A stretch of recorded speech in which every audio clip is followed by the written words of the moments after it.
So there you go. Thank you, Mariah. Wait, that's Ted's recording. We need to. I got you covered. Yeah, good, thanks. All right, let us call it to order the meeting for the 23rd of September 2024. There are additions or deletions to the agenda. And we've already here. In particular, is 9.4. Do we have something? Or? Yeah, there's that, and then there's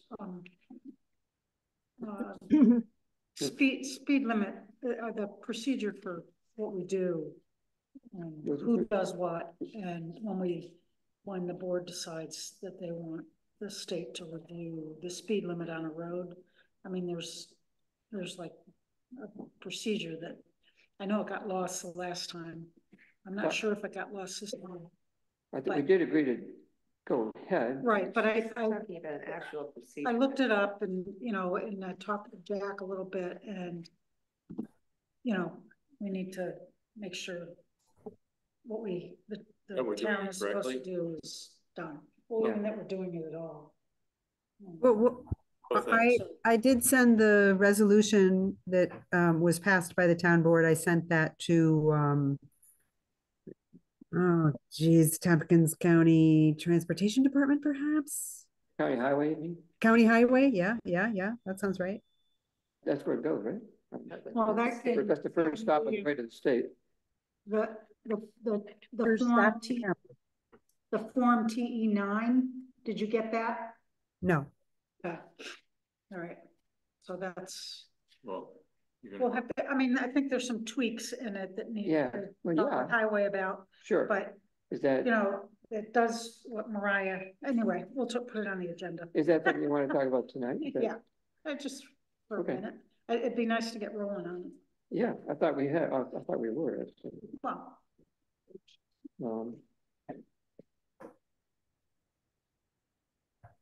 We'll put that in, right?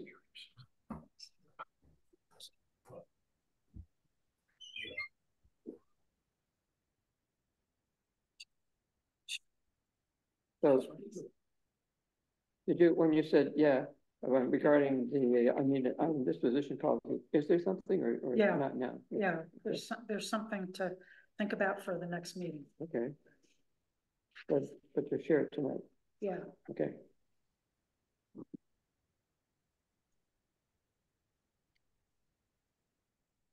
Anything else to add at this point? Not, Lauren? Joel?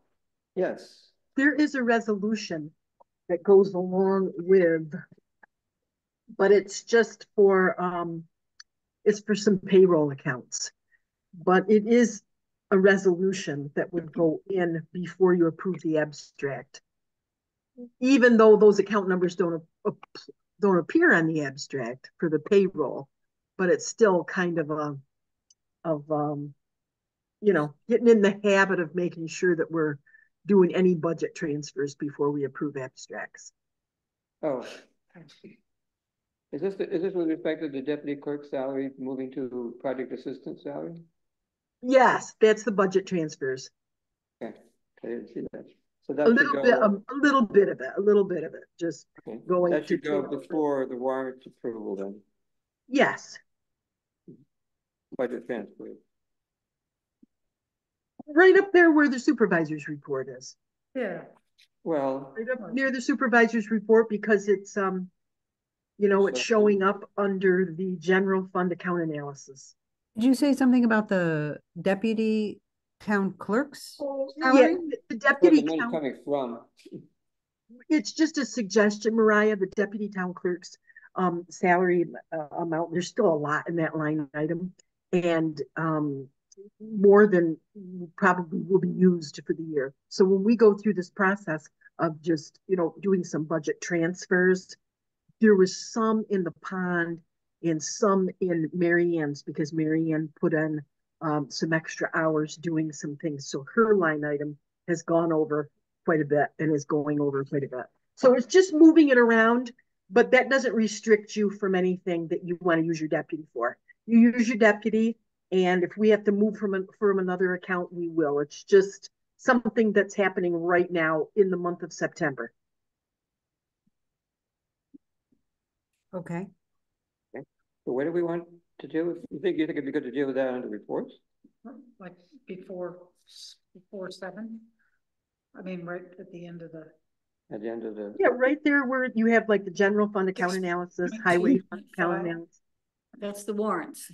Yeah, Yeah, I would put it right before the warrant myself. Doesn't that make sense? Yes, right, under the warrants, make it. Budget transfer, Under the warrants, before the. just warrants. right before the warrant. You mean, Yeah. like 8 point before one? 8.0. 7.7.5. 7 point, yeah, 7.5. or something.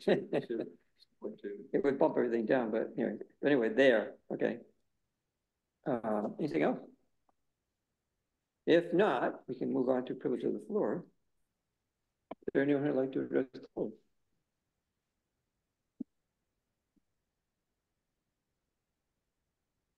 Oh, what do you know? Oop.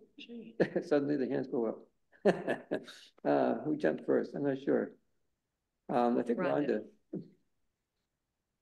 Rhonda, go ahead. All right.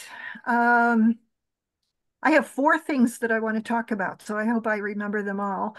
I was very pleased to see the supervisor's report. I think it's actually the first time that I have ever seen one, and that I want, even though I requested one last year, and I want to remind you that it has to go to the comptroller of the currency. And when I say it's the first time I've ever seen one, I'm talking all the way back into the 1980s when I first started coming to the meetings. So I don't think I've ever seen one before. The second thing is that I wanted to bring up a bit of wording in this email policy that you have, where right at the beginning of the policy, you say the town legally owns all emails that employees, appointees, and officials create and receive. So what that means is that if I malign someone in an email to the town board and someone decides to sue, can I say, the town now owns that email and you can sue them? So I think that's not what you mean, and I think you need to rethink that. The third thing that I wanted to say is that I'm really upset. I was upset to learn that Paul had brought his grandchild to the pond and wanted the child to swim in the pond and not in the swimming area, and did so when there was no lifeguard on staff. Both of those things are illegal, and that you're trying to encourage a child to engage in your illegal activity. And the third thing is that no one has the right to pull any vegetation out of the pond. The pond belongs to the state and the people of the state of New York. And I suspect that people who are talking about doing something like that, pulling weeds out of the pond, don't know milfoil from raccoon tail, and would just pull anything and everything out of the pond and have no idea what role it plays in the pond. And to be talking about the geese and the problems with the geese, I think the problems are with the human beings. And you need to be talking to Jim Brophy about all of this. And even when I go out onto the pond and pick up bottles and cans and other trash, I have to sign a waiver with him. So you're not allowed to do anything there. The fourth thing, I think I'm out of time, but I did have something else to talk about, and I'll have to remember it some other time. Okay, thanks. Ted? There we go. Well, I had the very good fortune that my internet came up for one of the first times today, just seconds before this meeting started. I thought I would be out here in the cold. I did have a chance to read over some of the material earlier in the day, the materials for the meeting, and a couple of comments. Some of them are repeats of what I've said in the past. Disposal of unwanted items. I think it's very important that whatever procedure you have attempts to maximize the income to the town from the disposal of unwanted items, even if it's only $5 and $10 at a shot. And there should be the policy should include a public announcement of the availability and I guess I really mean public, because some of the stuff that the town gets rid of is of interest to the public, not to scrap dealers or anything else, but to the public. Going up my list from the bottom, you're going to talk about an EV charger. You know, I liked where it was, but I don't really care where it is. What does affect me is, it does interest me, is the saying selection of a provider. My experience with EV chargers, and it's probably no different than anyone else's, is that if a charger is free, if it's a dumb charger, its price up front is a fraction of a fancier charger, and it incurs what you might call a de minimis expense to the town for paying for the electricity. And I think that is highly positive. You get a cheap charger, and if it fails, replace it with another cheap charger. And it makes people want to bring their cars to town hall, to use town hall as a place, as opposed to a forbidding institution. On the other hand, if you get a vendor, the customer ends up spending far more than it's worth, than the electricity is worth, and the profit mostly goes to the vendor, and the town benefits a little. Considering how much you spend on other things, and we'll get to that, spending a few $100s a year on extra electricity, which might be free if you have good PV panels running, spending a few $100s a year and making the public happy is a big positive. And then two things about email. Again, I covered this before, and I think it was Joel who spoke up and said, well, you know, they always had the possibility to go outside the town system, which was true, but that would have been wrong. Now you're creating a system where using an email which is not within the town mail is your normal practice, and simple mistakes are going to happen. Plus, the official policy is now to communicate with people outside of town email if they don't have town email. And basically, things are not going to get monitored. Only the mail that I sent, if I was a town person, if I deliberately make a copy into the record, then it will be recorded. But mail that I receive will not be recorded. And you're doing all this to save some money, maybe not so little, but some money, by not having to have a lot of accounts. Well, after you spent tens of thousands of dollars on security consulting and security hardware and training, saving a few $100s and opening yourself up to the same things you were trying to train people not to do, it just seems a little bit ludicrous.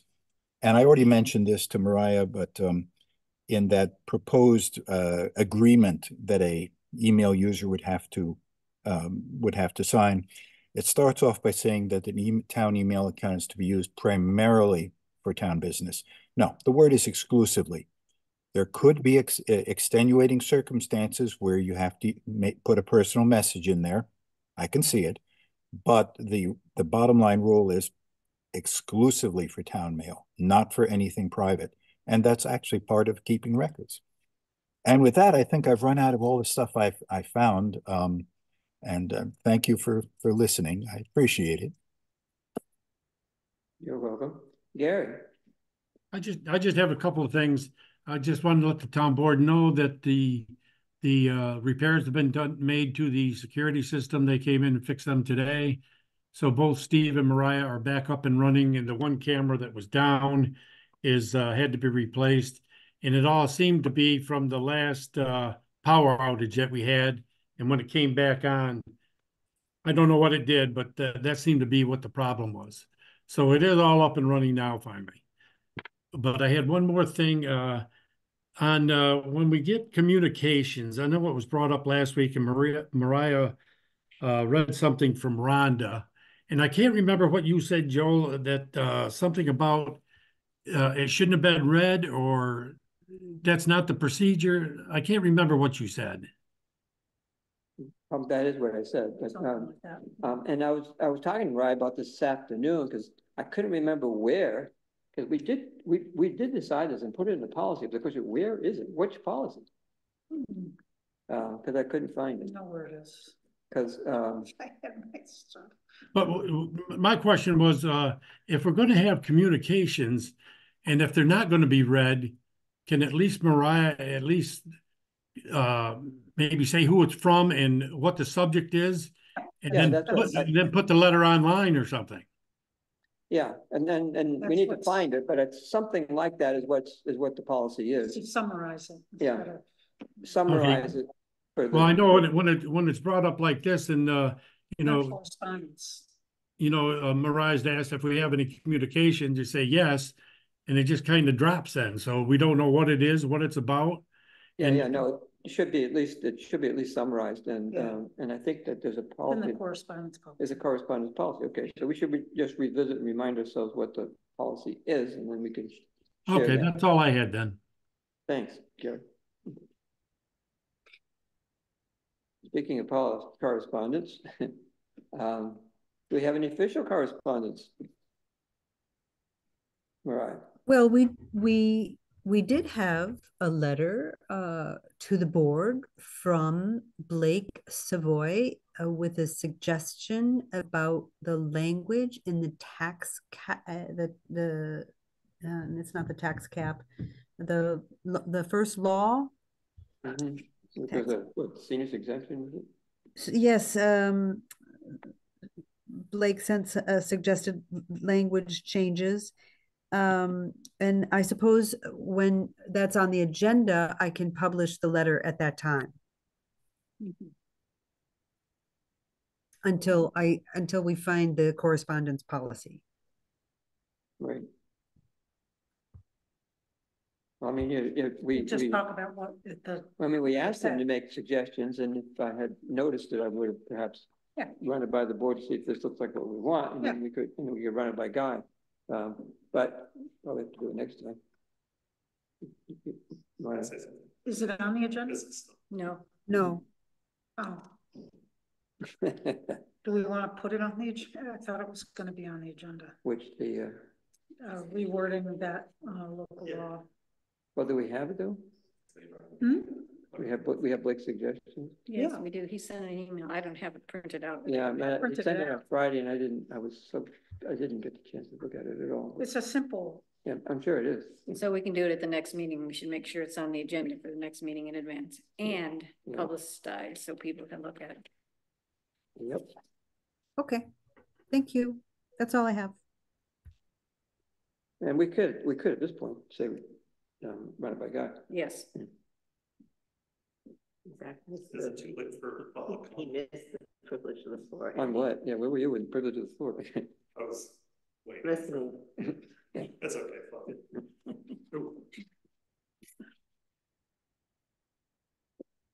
Was it this you wanted to comment on? No, it was something. It was a privilege of the floor thing, but he missed the end of it, missed the ending, because we were going over we were responding instead of waiting for the next. Well, I was looking at the end.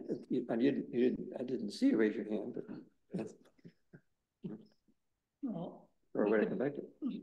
I mean, somebody in the audience has something. We should let it go and let him say. Yeah, We you do ready? that for. Okay, back up. Gotta be quick. I'll try and keep it under 2 minutes and 29 seconds. Rough. I had no intentions of going down to Giants Pond and just ripping stuff out willy-nilly. Paul and I had a really nice sit there. Yeah, we happened to be there at the same time. And we were looking around to see what all the hoopla was about. Yeah. There's a hoopla. There's so much hoopla. It is primarily full of hoopla. You know, I think it's really worth reaching out to the state, because that is the correct forward momentum of doing something. It is a jewel of the town, and it is unfortunate how underused it is. And I think doing some proper cleanup would really, not only proper cleanup, but the proper cleanup would get more people there, and maybe we could start doing community get-togethers of sorts. I love it. I mean, I go up there and just like eat a slice of pizza and stare into the void, and it's just like a beautiful place to be. And the water is kind of gross, but you know, I also have an aversion to murky water. And so maybe I should make my statement also. So I didn't bring my grandkids there, just so you know. My son did, and he said it was gross, basically the same thing, because it was goose poop everywhere, and the kids were kind of Grossed out. grossed out. Yeah, they didn't want to go swimming there. That was and there are weeds growing in the swimming area, which I don't have a solution to, except, you know, again, the state has to, wherever it is, the process by which they get removed. Yeah, I mean, we didn't pull anything up. No, we didn't do that. We had a nice day. Came from, but, I thought when Rhonda made reference that she was referring to, and Klingenstad has done some weed removal. There's an invasive weed that's right. I can't remember the name of, but she does it. You know, the state is very much aware that she does it, and in fact, they appreciate the fact that she's doing it, because she's reducing the presence of this invasive in the pond area. But you know, but that's with the state's permission. Yeah, which is a great thing. Which we can get. You know, Jim Broke is pretty good about it. You know? Right, and it's probably that they would itemize and explain, you know, as a general maintenance thing, these are the things you can do, what you can't do. And make it to keep that, you know, keep it a place that people want to visit. And I don't know if there's any restrictions of whether volunteers do it or it has to be done by the town. I don't know. No, it doesn't. It has to be done by the town. It'd be nice to have a conversation with the state. With the state. It is part of Buttermilk State Park. Yeah. Right, yeah. So, I mean, they should be either helping us or, I mean, well, I mean, we need to coordinate with them at the minimum, what happens there. And Mary Ann's good about, you know, and Jim Brophy is very good about saying fine, you know. When we had the issue with trees falling on the trail, sort of outside of our scope of our maintenance, she told him, and he dealt with it. So they did the same thing when we had we had dead trees last year, you know, in the area that we do maintain, and they came and took them down. Okay. So I have reached out to the New York State Parks and Recreation Historic Preservation Department regarding Jennings Pond and the trees that are down on the trail. Can I just say one real quick last thing? Sorry that this has gone on longer. There have been multiple people that I've talked to, letters of correspondence I know have been sent and as support of a potential skate park. And I was just letting that be known publicly because I know it hasn't been read within the meetings. And I've talked to Amanda Piha. Sorry, it took me a second to remember listening. And she said, just bring her into the conversation, just for the possibility of that being a possibility there. But also, you know, it exists, and I would love to put my time and money into it as opposed to building it privately on my own land and having a much smaller scope of humans get to enjoy it. Thank you. Thank you. It's also nice having a conversation with you. It's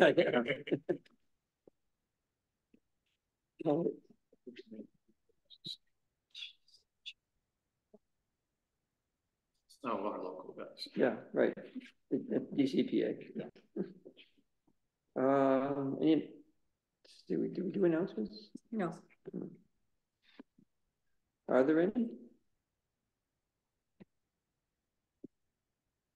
I have none. I don't have any. How about you? Anything from Mark? Town clerk? She said no. No? I have no, Yeah. no. Okay. Yeah, okay. Reports. I don't these days I had to contact Dan about coming to our meetings every once and again. Yeah. It's been a long time. That Laura has produced on my behalf a greatly a more than usual supervisor's report, which I think is it's a really nice snapshot of where we stand financially, both overall and by account, which is a nice thing to have going into the. All right, and in fact, I think there are copies over here. Oops. And it's folded. Yeah. So she made copies for everybody. You put it out. I haven't, but I don't have it here. I should have it.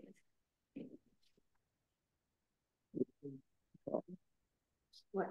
There's a whole pack. This is not the same as last week. No. It's a better picture. Must be, Yeah. Yeah, mine look, I don't know why. Let's see. So, anybody else want one? I've got multiple copies here. Them on the table for anybody who wants one. This was also connected to the agenda for those of you online who wanted to look at it.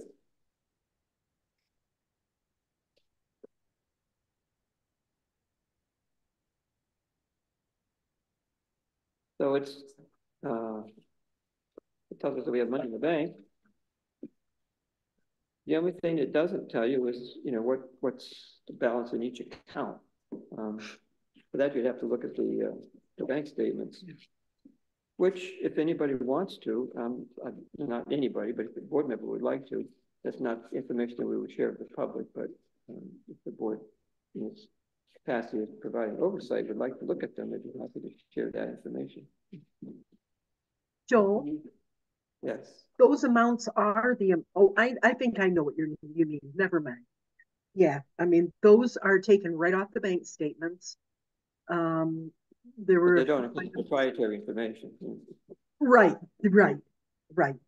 Now I know what you were talking about. We just didn't have any of that.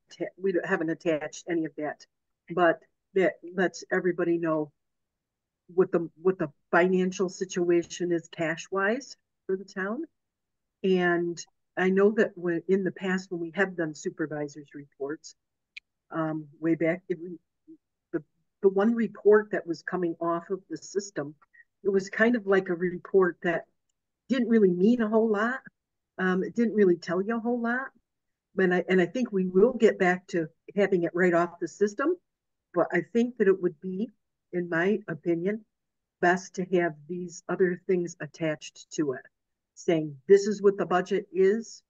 This is how much we've spent year to date if you approve this upcoming abstract. And this is what will be remaining in the budget. So then you're taking your responsibility to make sure we're not going over budget in any line items. And so that's what these extra reports attached to it are doing. And you could see when I had talked earlier, we do have another transfer, but it's in a payroll account. So you'll be getting those reports before every abstract from now on. Thanks, Laura. You're welcome. Anybody have any questions? Nice working with you on it, Joel, because I know that it's been important to you too, and important to you to, show this information and to have it. And we always have it. We always have it because you're always on top of it, Joel. But sometimes we just don't get it shared in the right way to everybody. So we know how important that is. We're going to do it. Yeah, it's particularly important to have at this time of the year when we're doing the budget. Yeah, absolutely, absolutely. And you're welcome. My pleasure.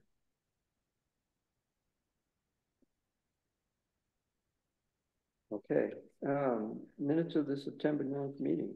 Usually, Joel, you would vote on accepting that report. Yeah. Oh, that's a good idea. Yeah. I move that we accept the supervisor's report for August 2024.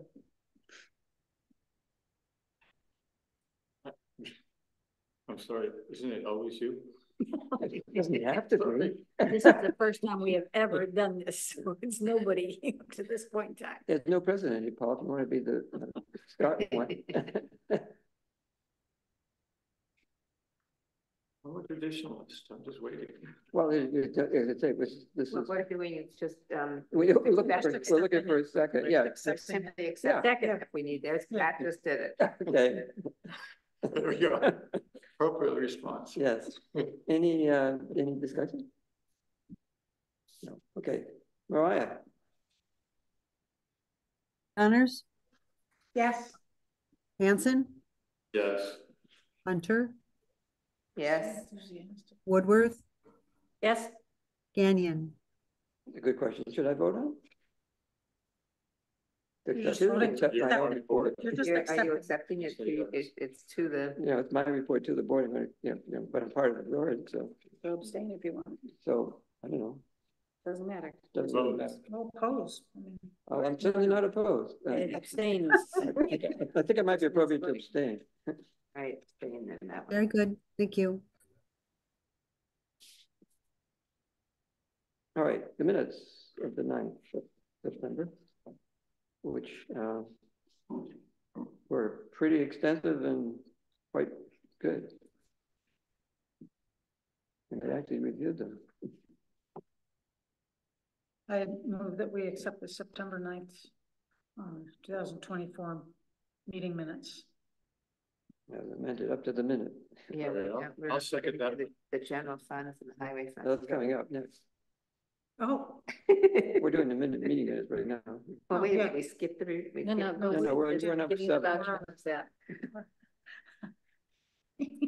So it's been moved we're in. now on the number 7. Was it Did we just seconded? skip these? No. Yes, Yes, it was It seconded. was seconded. yes. Okay. Any discussion or? Sounds like not. Okay, Mariah. Connors, Yes. Hanson, Yes. Yes.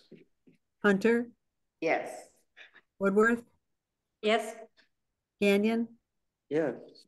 Thank you. Welcome. All right. Now, before we get to the warrants, this is where the budget transfer comes in. Right.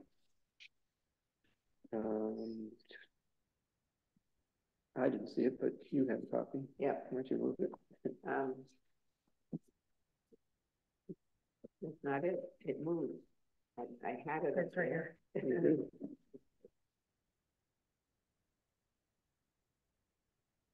All right, and okay, I'll do it. I have moved that we have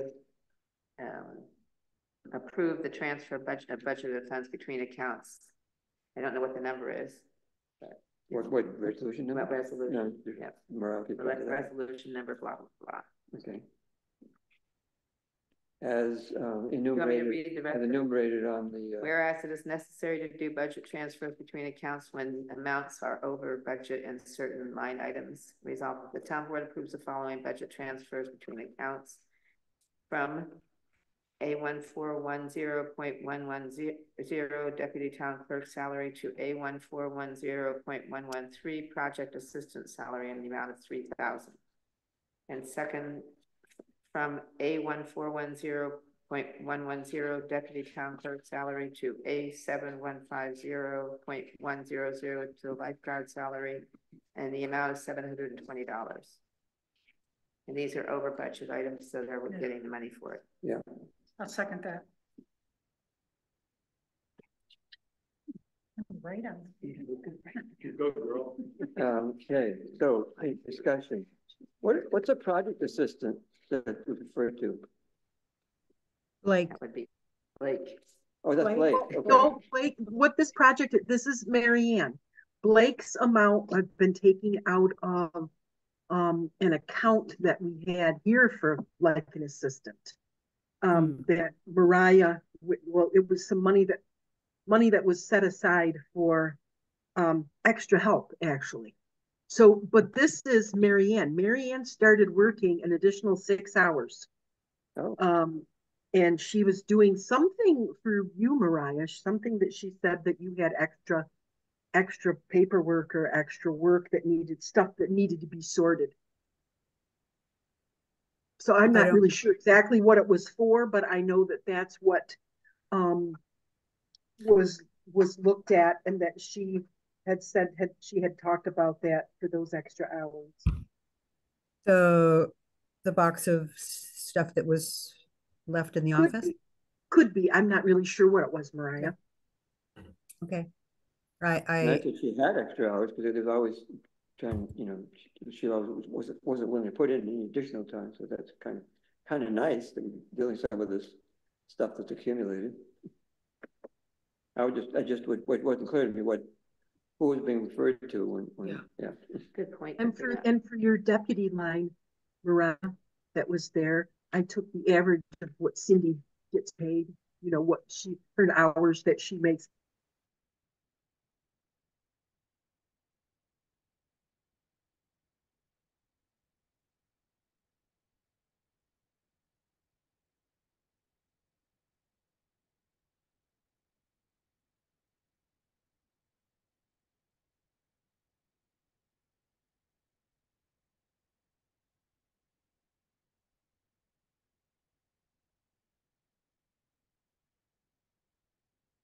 That on there. Okay. I'll talk to her about it. Oh, okay. Okay. So we have a move by Hunter and seconded by Connors. Right. And this was the discussion. Are we ready? What do we do? I have a question. Do supervisors sign timesheets or, no? People just submit their time, their hours worked without? Well, for the most part, they do. People sign it and look it over. I guess maybe this was one I was always so used to her with the 18 hours every 2 weeks and knowing that that's what it was. But we'll go back to even a more detailed timesheet with that one. And Mariah, I'll ask her to have you sign off on that. Okay. I think that'll work okay. Mm-hmm. Okay, and we'll sign off on it here with what's done here as well. I'm sorry, I'm a little confused. You said someone, so the routine is that from now on, extra hours are going to be looked at and signed by the town clerk. Yes. My understanding. The town clerk is the supervisor in this instance. Yeah. Okay. Yeah. Mary Ann basically works for. I mean, every place I've ever worked, if we worked over, we needed to get permission or an okay from the supervisor, but. I guess I should have checked up on that because it was what she told me. She told me that she had discussed that with Mariah and said that those were she needed to ask me about those 6 hours every 2 weeks. You know, we'd have the money or how could we do that because that was extra work that she had to do in there. So I think maybe I misunderstood. I thought she had that approval, but next time we'll have it, make sure we have it signed off on. Good point. So this amount is over the budgeted amount for Mary Ann for. Yes. Mary. Yeah. And to cover the rest of we're going to need for the rest of the year for her. That's what I was wondering. We're not talking about right now. This is to cover for the rest of the year. Yeah. You have to add in that extra 6 hours every 2 weeks. Yes. 6 hours. Every 2 weeks. Right. Yeah. So it's 3 hours. 3 hours a week. Well, does are you saying she continues to need these extra hours? It's up to you, Mariah. She says that's where she's working is over in your office doing this. I'm just absolutely not aware of this. Really? She has not talked to me about this at all. This is new. We will meet up on this, okay? So okay. We'll meet up on this and see what's happening. For the purpose in the meantime, I mean, what we've done here is just put money in. Right, that's what I was going to say. For the purposes of this, no check is being written unless the hours are being put and documented. That's right. That's right. We will review this further and see how this. Just put money in that line so that they can be paid. Yes. Okay, just Sounds good. asking Mariah. Are so you're clear on this? We just made a motion and seconded it, and we're gonna vote on this thing. Yeah. And you're okay with that, right, Mariah? You're transferring funds. Yeah, we're moving funds to enable. I heard you ask her a question and I heard everybody talk over her before she got to answer the question. Yeah, the answer. My understanding is this resolution is to move money around.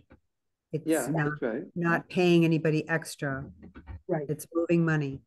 Let's just fund that account. And we'll sort it out. We can always take it back out again if we want to. Okay. Right. It's just that, you know, at the rate that we are currently spending, we would overspend the account unless we move money into it. Yes.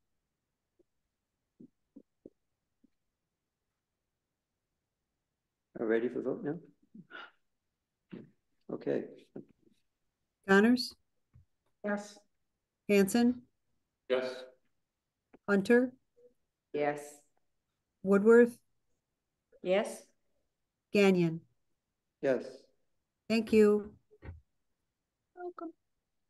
Okay, Lawrence.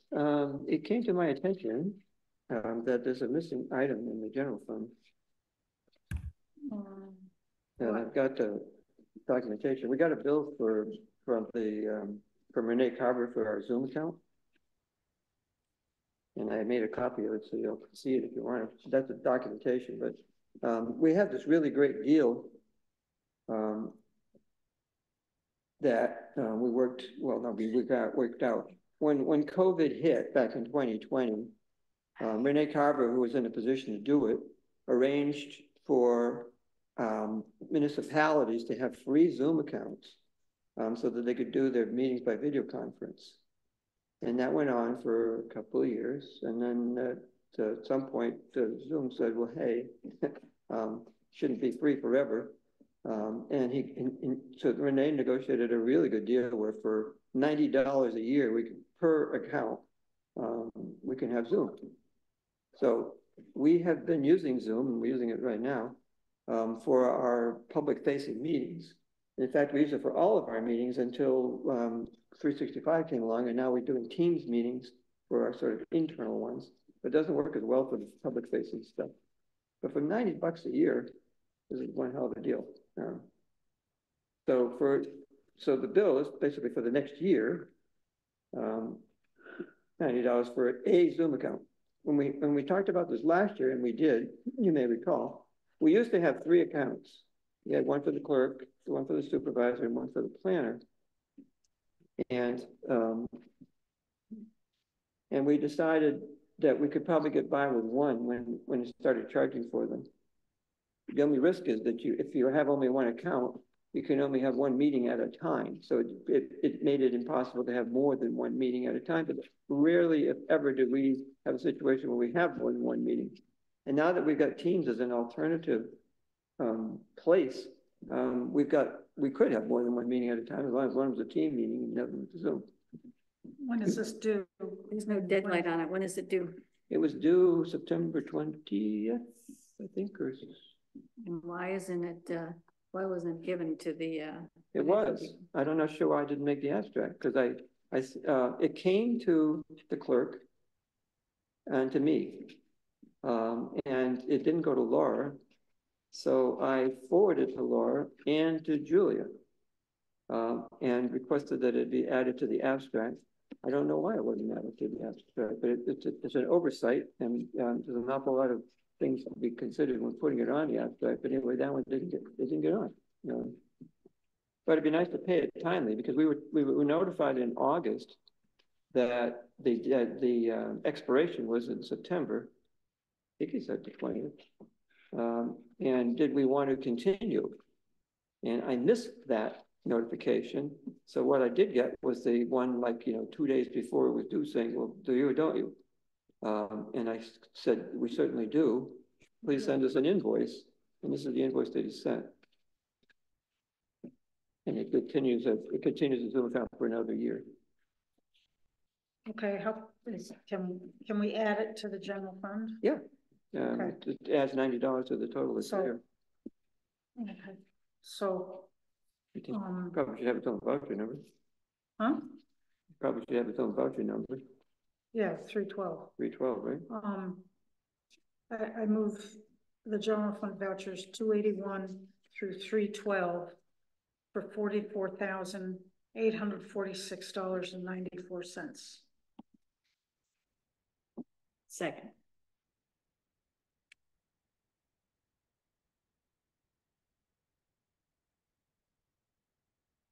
And that includes a new voucher 312, Renee Carver for $90.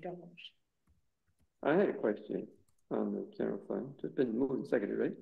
Yes. Yeah. Yes. Maybe you can explain this, Laura. Why is dental insurance in both highway and general, but other insurance is only in general? State. There should be regular insurance in general as well. There's not a one in general and highway for regular. Yeah, it's always split. Yeah, It's always split. We always split it. But are you saying in this particular abstract, it's not split? no, I'm saying it isn't. I wonder whether it always is or not. It always is. Yes, Yeah, it always is. Both of the insurances, both the dental and the regular insurance, are always both split between highway and general, depending on the employees that have the insurance. Now that I think about it, I remember that's the Yeah. case. Yeah. Okay, good. Ready for the vote? Sounds good. Yeah. Mariah? Connors, Yes. Hanson, Yes. Hunter, Yes. Woodworth, Yes. Gagnon. Yes. Thank you. I'll move the highway fund vouchers 159 through 172 for $175,781.14. Second. Okay. There's no 168. So should we Oh, that's interesting. say that there's no 168? Or should we make it the last voucher be 171? Good question. I don't know. That would mean we'd have to reword. Yeah, remember all. Maybe it just needs to say excluding 168. Yeah, in the past, that's what we've done, so that we didn't reword them. And that You was, never do that, right? I took a look at them and asked Julia to take one out Okay, that we needed to research a little bit further. okay, So that's excluding 168. right.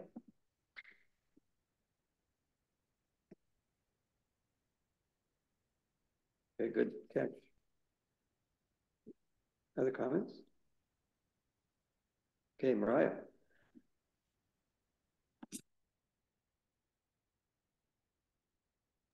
Connors, Yes. Hanson, Yes. Hunter, Yes. Woodworth, Yes. Gagnon. Yes. Thank you. Yeah. I move the water fund voucher number 24 for $165. Second. Keep we doing this? Hmm? What keep we doing this one in? We have to wait and see. See.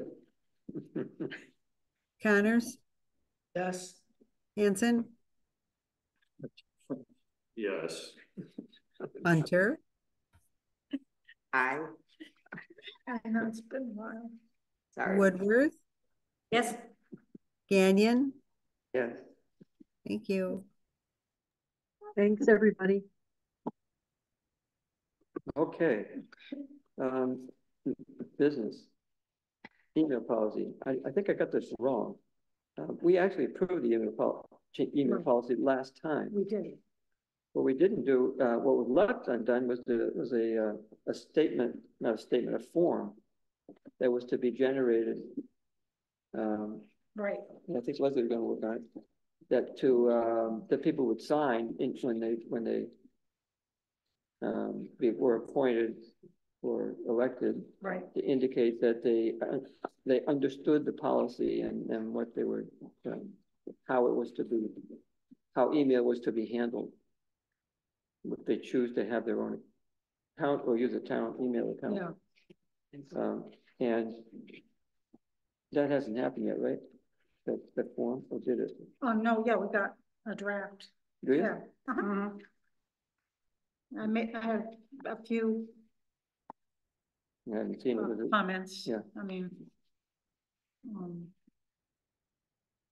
they're not very many. We wanna, you didn't see it? I didn't see it. No, where was it? Was it communicated by email? Did you didn't see the Yeah. email? We got it. What was that? A while ago? The last Would I you went like me to online share was it? at noon. Before that. Say what? Would you like me to share it? Yeah, why don't you? Very good. Not that long, right? No.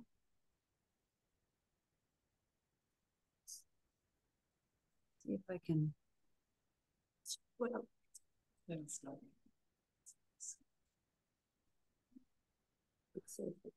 There was a. Oh, no, I'm sorry. I apologize. This is the email policy. You want the.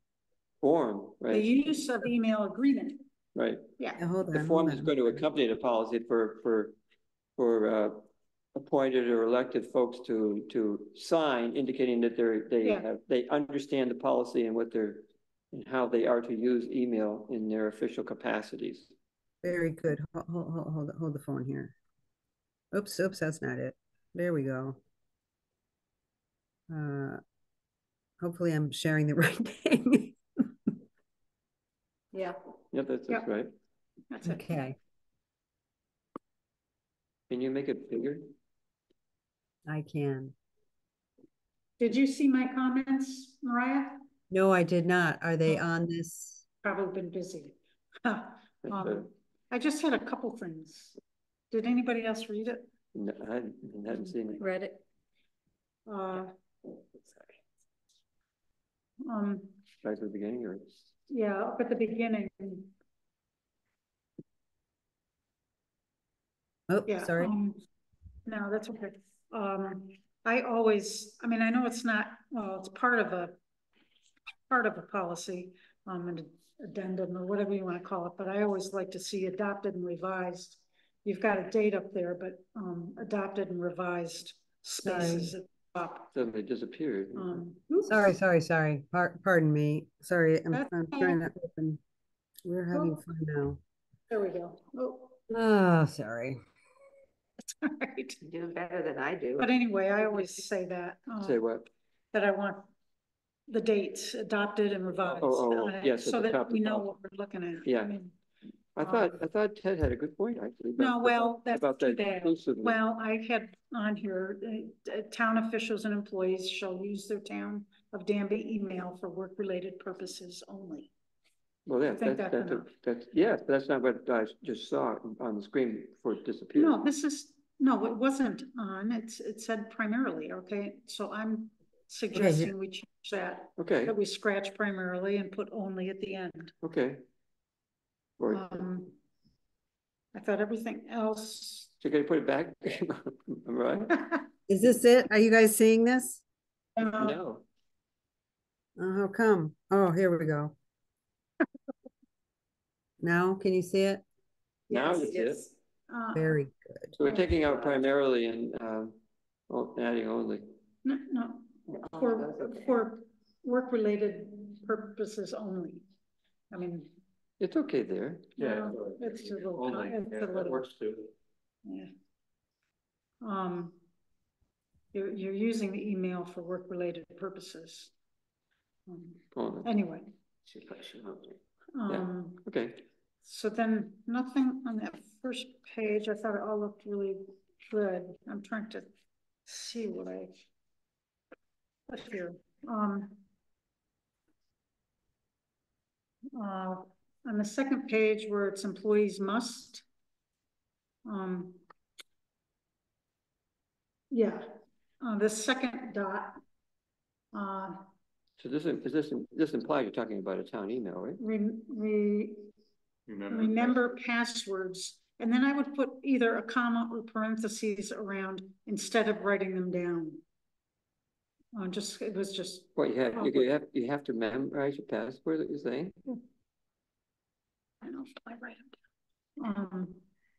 That's good. Okay, so that was that one.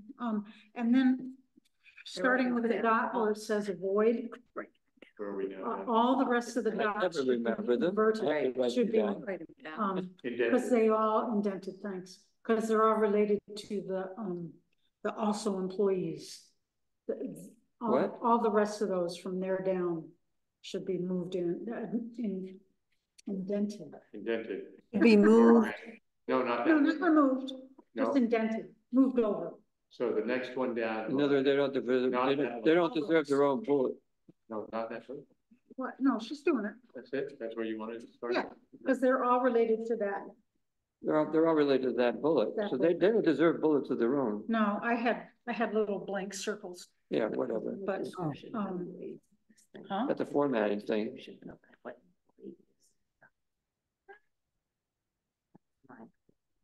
No, Right, you're an official. right. So, okay, so this is employees. Employees and officials. Oh, it should be, okay, wait, employees must. Yeah. So is that just employees or Who put this together? what about, employees and officials? Okay, good catch. Okay. What about, And same place down below too. what about appointees to? Where? We instruct employees and officials. They may be called officials. That's what I was asking for. No, is a planning board member an official? I mean, it can also be Is CSC member an official? anyone using a. Yeah, well, that's right. Should always Anyone using a town email. Yeah, But what about people who are using their own email? We do have email policy still applies to them. this is just for town emails. How come we don't make it for everybody? Because it should, and anybody coming on board. No, you can't do that because you can't tell them what they do for their own personal Right. email. You can't tell them. You can, wait a minute, you can tell them that to the extent that they use email in their official capacities, doing town business, that this is how it is done. You have to include somebody with a town email on your outgoing messages. That's not part of this. This is anybody who's getting a town email gets this and signs it. You're talking about something that's in the email policy. It's in the email policy, right? But But shouldn't we have anybody who's appointed who decides to use their own email instead of a town email also sign a statement so that they understand that they're assuming a certain amount of risk by doing it themselves and they agree to do it consistent with the policy. Which is to say when they send messages, it's done with somebody who has a town email included. I think they should agree to that because otherwise, we're not. Okay, well, this is just for people with town emails. So you want two forms, one for town emails and one for not? Entirely different, yeah. Do people have to acknowledge that they've read this? Yeah. They're supposed to sign at the end, right? Discussion about signing it and everything, so yeah. But Isn't there another way of? Is there another way Now? of what? Right, is this everybody who, I'm sorry, I'm trying to go back. Yeah. So everyone who is on any board or any other place should be informed. Yeah. That if they use their own private email for town business, it's subject to Capture. capture. I mean, it's supposed to be, level. it has to be done in a way that we capture it for the record. Yeah, that part's a little screwy.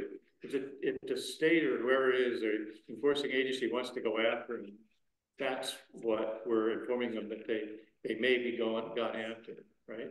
It's not that necessarily. If they include it on, if they include somebody on their email, then it's already captured. We don't need to. So if I send a thing to Pat on my email and saying, "Is it me tonight at 7:30?" Yep. That doesn't immediately. Immediately what? Right. So you got to be careful about how you write this. So it's stupid stuff like that doesn't. That's why the retention situation is so confusing, because that whole, did you come to that retention? I can't remember. What? The retention of documents. There is in fact a whole schedule for, what you have to keep and what you can get rid of. But what we decided last time in the policy, that we're just gonna keep everything. Right.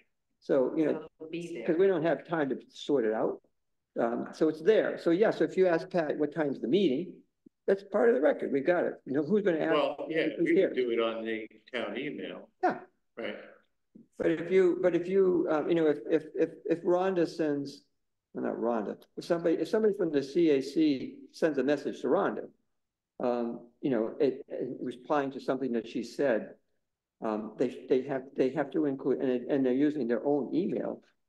If it's intended, if they're speaking on behalf of, as a member of the CAC, they should include somebody on that email in the recipient list who has a town email. Well, doesn't it? Whether the chair of the CAC or the town clerk. True, but shouldn't there be, isn't part of the policy that already tells everyone that anytime they do any kind of business on email, they should be doing it on the town email? Well, no, we decided that was a change. Our previous policy was anybody who does business for the town has to have a town email and use it. We changed the policy because it was, first of all, when we looked into it, we found out that nobody does it that way. The county doesn't do it that way. Most towns don't do that way. Some towns don't have any official emails. Right. So you don't have to. There's no legal requirement that everybody has to have a town email if they're going to do town business. Okay. But it makes sense for them to be, it's advantageous to have an official town email for some people. I mean, if I correspond with somebody, the fact that I've got a town of Danby ny.gov email address gives it some legitimacy as opposed to somebody from Hotmail, and say I'm the town supervisor. Somebody, the chair of the CAC, anybody, has any Jim Holohan, acting on our behalf as energy coordinator, can say, if he uses the town of Danby email address, it gives us some legitimacy. I see on behalf of the town, I'm inquiring about blah, blah, blah. Anyway, if you're speaking or acting on behalf of the town, it should be captured for the record. But you don't have to have a town email to do it. And that's what we decided what the change would be. The previous policy was everybody who does anything for the town has to have a town email. That was very expensive. It's costing us with the new system $22.50 a month per user to do that. Right. That's a lot of money. It adds up. So as was pointed out, why do that? You don't have to do that. You could use your own email. Set up a separate email if you want, and do your town business that way. But in order for it to be captured for the record, you have to include somebody with a town email so that the system has it. It was a simple fix that enabled us to not require everybody to have a town email. Right. But it did include government stuff. When there's correspondence, there's a record of it. It's captured.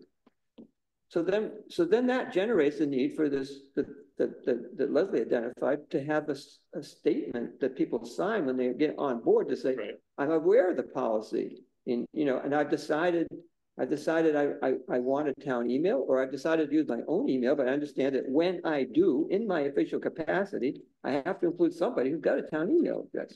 Okay, I think I understand it now. Okay, so maybe what we need to do is go back and add a paragraph to this that has to do with people who are using their own private.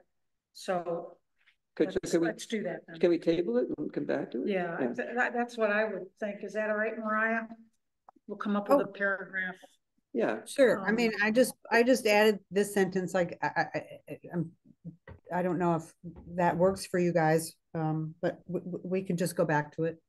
No, yeah, it needs to be. I kind of like to review it. It needs to be a little more than that. Yeah. Very good.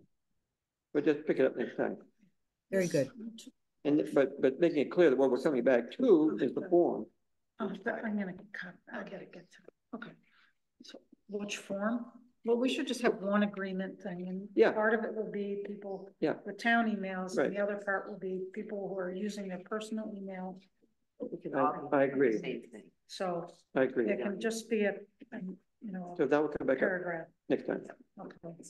All right. Next time. Cheese whiz. Yep. Cheese whiz, what? Cheese whiz? Create a committee. We've What? talked about this and it came up last time. And I think there was a sense that it'd be a good idea to move forward. We have identified the a bunch of stuff, and more stuff comes up that needs to be fixed, changed in our regulations. Both the zoning ordinance, zoning law, and the subdivision regs have things that really ought to be changed. That's one task, and the other task is, redoing the comp plan. Two separate things. To move the one forward, I think we should create a committee to do to address the changes in regulations. The question is, who should be on it? Greg. Yeah. No, he shouldn't. We don't, no. Yeah, no, we don't want to drag on. I think a couple board members who can also gather input from others, whether it be the planning board or BZA or other groups. I think to get moving on it and not have it be. So you would limit it to just a couple of board members? Yeah, I would. And planning board members, Well, my inclination would be to have a joint committee that would include town board members, planning board members. Oh, okay. yeah. And Greg suggested BZA members, Yeah. if they're interested. Yeah. And we don't know until we ask, but we could Okay, state that sounds good. our willingness to do it that way in a joint committee of interested members. The question I was talking with Greg about this earlier today is should we limit the number of participants from any group or just take all comers? You may recall that when we did the planning group for the zoning change, we had a core membership and it invited planning board and BZA members, and we only had a couple planning board members plug in, and I think, it was Earl. Is the main purpose of this to come up with like a list of things?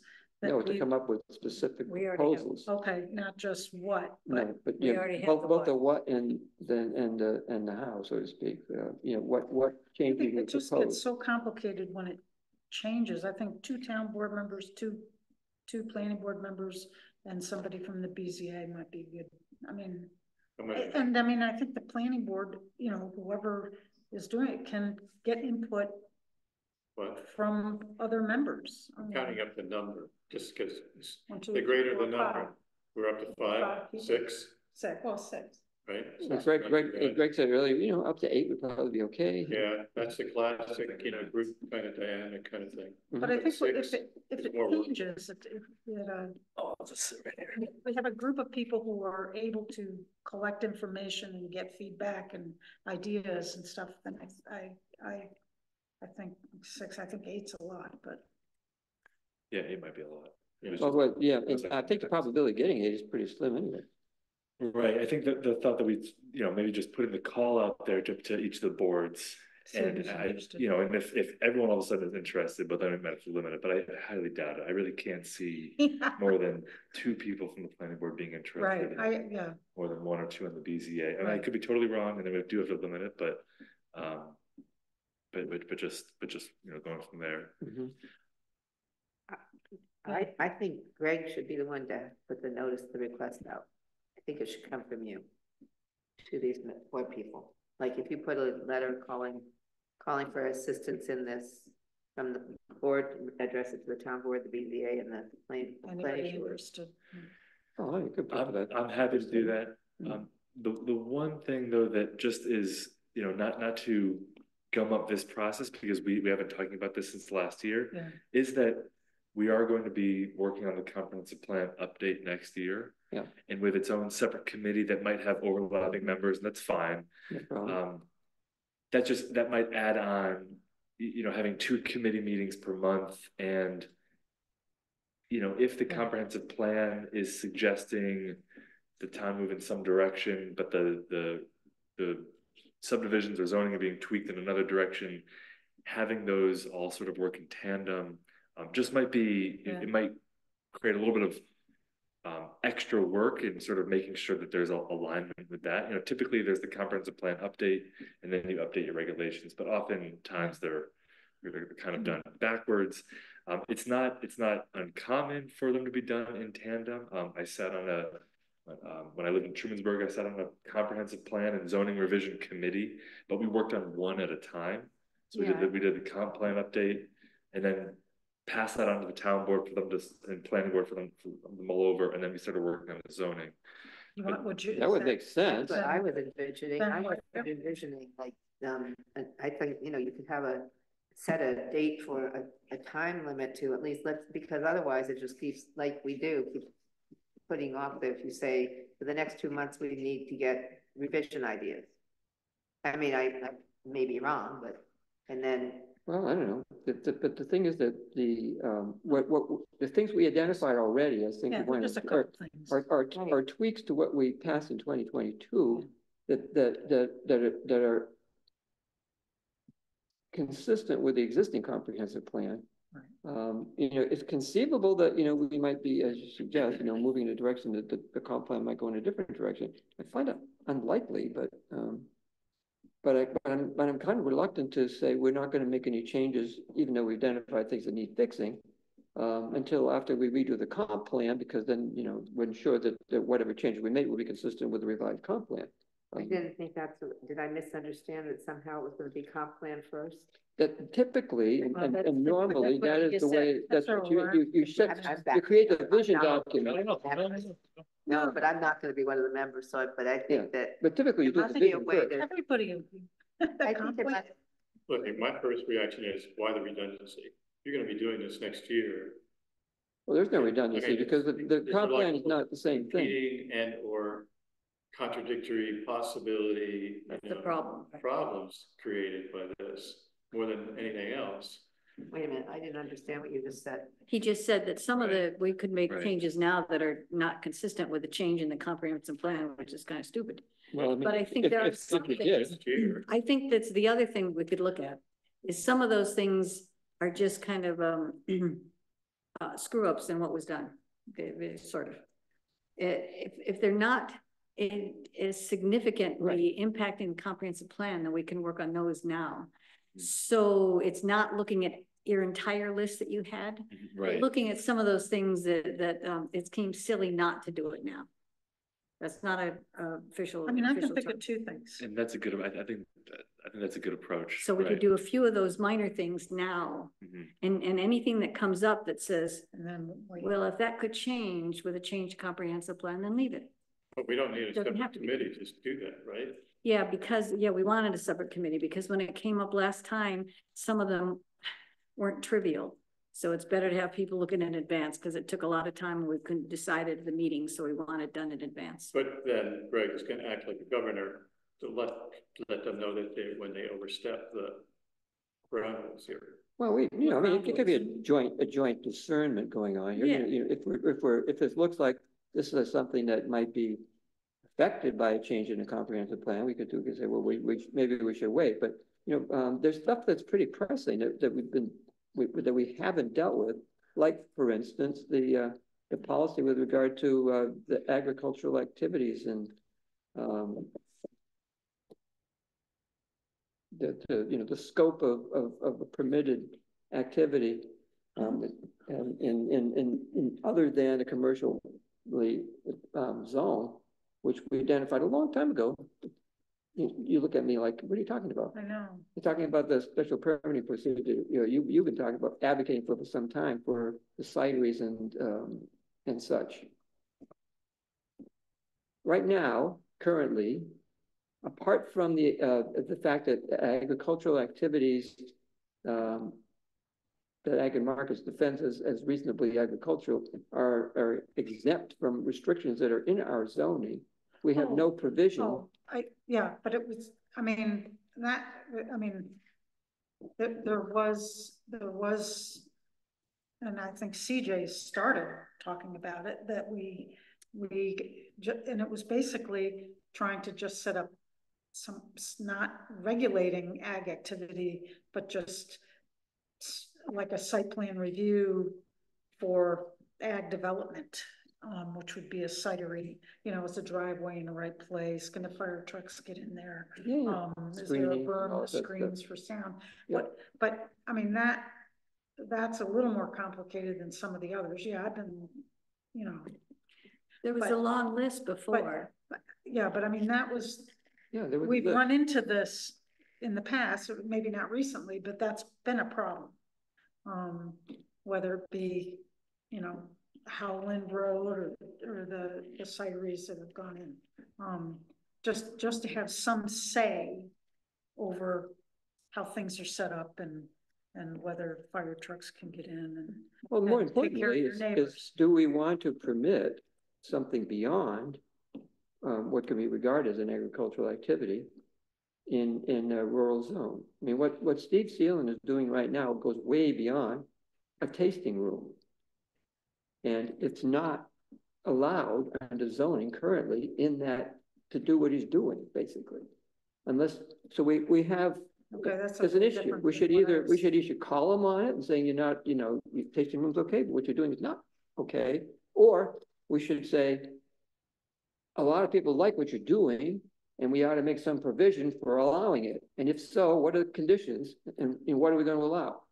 That discussion hasn't happened. Well, if there had been a site plan review type thing for that business, it could have included things like where to put speakers and where to plant yes, but the trees. site plan review for So- the permitted agricultural activity, which is not what he's doing. Well, It's not just what he's he's doing. promoting the products.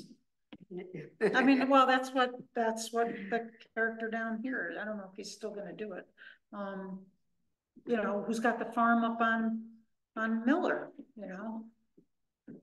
There was a case, there was a landmark case where somebody who tried to use the agricultural exemption to create an event venue in the middle of downtown, I forget was it Canandaigua or someplace significant. And the town took them to court, said, are you kidding? And the court said, no way, this is a tasting room, whatever. It has to be in support of the selling of the product, not an event. Okay, well, that sounds a little more. But anyway, this I mean, is a little bit going into the weeds here, but the point is to deal with any of this stuff, we need a committee. We really should be dealing with some of this stuff and not just saying, dealing with it as a committee of the whole takes a lot of time. And I don't see us, we could do it. We could have extra meetings and just have them planning focused and deal with these issues and knock them off. Could be because we are the responsible body. Ultimately, it has to come to us and get approved. So, I mean, that's an alternative approach. Some groups do it. I mean, we are the planning group for the town. So, but again, there was more than just that one issue. There was multiple ones. a There's a whole long list of things. That's right. And it would make sense to have people look at it now. And as opposed to having this discussion here when you have a committee, if we put people from the BZA and planning, we have different inputs than we don't have here. Right. So we might as well set up that committee to look at and see if we can do seriously low-hanging fruit, i.e. things that are not as low-hanging as the first time it passed easy. Right. But not something that conceivably could impact by the. I mean, there were two things that have come up recently, the setback in the Hamlet zone, Hamlet neighborhood. Yeah, there's a bunch of little I mean, stuff that thing, and then the restaurants on corners are two things that have come up recently. Right. That instead of having people have to go to the BZA, we could probably not too, without too much trouble, change those two things. Yep. And I assume won't impact the comp plan. So I'm going to make another statement again, assuming that you're going to be at the meetings, correct? That you will. Almost certainly. Yeah, most certainly. Yeah. So you're going to write verbatim then. And if we heard, anytime you hear something from us that's a legitimate concern, then you can run it through the committee and see if they can add something, not obfuscate get that right. Close. Right? Close. Yeah. The issue.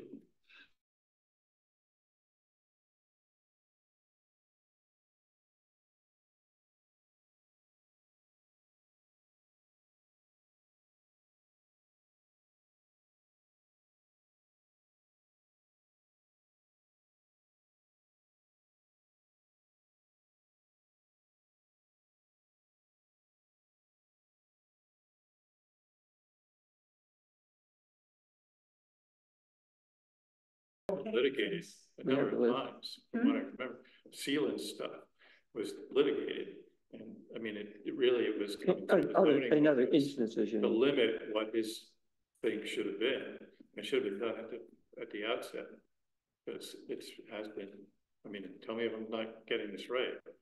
That the limits of what is a farm advancing, whatever Tasting room. criteria is, you know. I mean, Ag and Markets has lots of. That's been, you know, stuff litigated time and time again already. Yeah. And so, again. But again, there's a Yeah. list of There was a things. slight- It's not just that one thing. There's a whole list of things. Right. Yeah, there And we can go back and look at that list, because those are small ones that Leslie had mentioned. There were others that weren't such big deals. I think we should start with that list, and a committee should look at that list and then decide what they can make recommendations and which cannot. So I think, and we can move ahead instead of spending 20 minutes. Right. Yeah, exactly. Talking about how to go about talking about it. I do like that idea of just keeping it very simple and just taking the more objective changes that need to be made, because what I found is I started taking objective changes and then it started to become more philosophical changes, and that it's the balloon. Yeah. Yes. With the comprehensive plan on the horizon, and I really would like to focus 2025 on that effort. It'll probably be an 18-month effort, realistically. I don't think it would be something that could be done in 1 year. I guess my question, as I'm sort of hearing all of these things come up now, and we've been talking about this revision committee for a while, you know, since last year when I started kind of poking through all these regulations. I'm wondering if we would be taking on too much and asking for too much time. I'm wondering if we can do it both, where there's a committee looking at objective things that need to be just legally or editorially or just fixed, and having a committee that is starting the comprehensive plan process. Is there overlap to them? Are they the same committee? I think these are the questions. These questions need to be answered. And well, we already started down the how to do the comprehensive plan. In as much as we agree to what you proposed, that there's the planning board review the goals and objectives of the plan to see what's been implemented, you know, what remains undone, and what's missing. Sometime between now and the end of the year, as a sort of a lead up to the real work of, you know, okay, now let's, you know, informed by what the planning board has done, what are we looking at the comprehensive plan. But is it something we could do, like if these are small things, is there something we can do like over the next 2 months? So look at now, between now and the end of the year, when we're not dealing with the comprehensive plan, get some of the things that are small tweaks that are not likely to impact anything, get them done. It would be helpful for some of those things, like the setback thing is a kind of a pain in the ass. Yeah. Sorry. And one of the things that impacts people that are coming and moving in here. So if we could move on something like that, and then stop it when the comprehensive plan starts at the beginning of the year. So do something now for a month or so. I think these things need a little bit more time. They're I mean, even just as you saw, to amend the regulations to allow very simple signs here in the hamlet, that took 3 or 4 months just to go through the drafting, the back and forth, the environmental quality review, the public hearing and everything. I think that would be a little bit fast track, trying to get it done by the end of the year, basically coming to consensus. Okay, we want to knock off XYZ and having that be done by the end of the year. I guess maybe It's almost this nothing. is giving me more information of thinking about this approach, because we've been talking about, and I know I've been talking to you, Catherine, about some certain things to update in the zoning. I think it's starting to collide though with updating the comprehensive plan. And so I'm wondering if like, is there something, are these changes absolutely pressing? Because like, what is more of a priority? I think that's the question here. Because typically it's, let's focus our energy on the comprehensive plan update. There's gonna be a lot of community sweat and equity going into that, a lot of communication. In fact, I've worked with Laura on my budget for next year and looking at increasing some of the line items to allow for postage to, for mailers getting out to people. So looking at the deputy's time too, and Cindy's time to help provide some of that support for the comp plan. So we're already sort of preparing to have a lot of effort go into the comprehensive plan. And I would hate to have, I'd hate to be stretched too thin between trying to do the comprehensive plan and regulation review, and making sure that they also stay in line with each other, because if the comprehensive plan is starting to suggest something in a different area and these revisions are going elsewhere and they don't line up, then we're kind of tacking on time at the end to fix again. So as much as I guess I'm sort of going back on this, is that as much as I want, there are things that I proposed almost a year ago of, hey, we should look at this and just fix this. That if just take effort to do. Yeah, if we had had a committee a year ago, it would have been useful. That might have been, and I know that was Joel's suggestion on the outset, just to put one together. So I guess what I'm getting at is, I don't know if it's in this short period of time, it's not enough time right to accomplish anything meaningful, and it's going to get in the way of the thing that really requires our attention. Unless the comprehensive plan update is not as much of a priority right now, and we need to, and focusing it more into, say, 2026, starting that if these updates to these regulations are more of a priority and they're still in keeping with the current comprehensive plan, then, and if that's the interest, if that's the priority right now, then certainly let's move forward with that and just bump out the comprehensive plan, maybe to say start in June of next year and start the process off then. We don't need to start the comprehensive plan immediately. It's been talked about for years now. It's true. It's only been 20 years. What the heck, right? Right. As long as the updates are in line with the current comprehensive plan, there's nothing wrong with that. So. But we don't know what it is. Huh? No, the current, we do know what the current comprehensive plan is. Yeah. And that's what he said. Right. Make changes in line with the current comprehensive plan. Okay.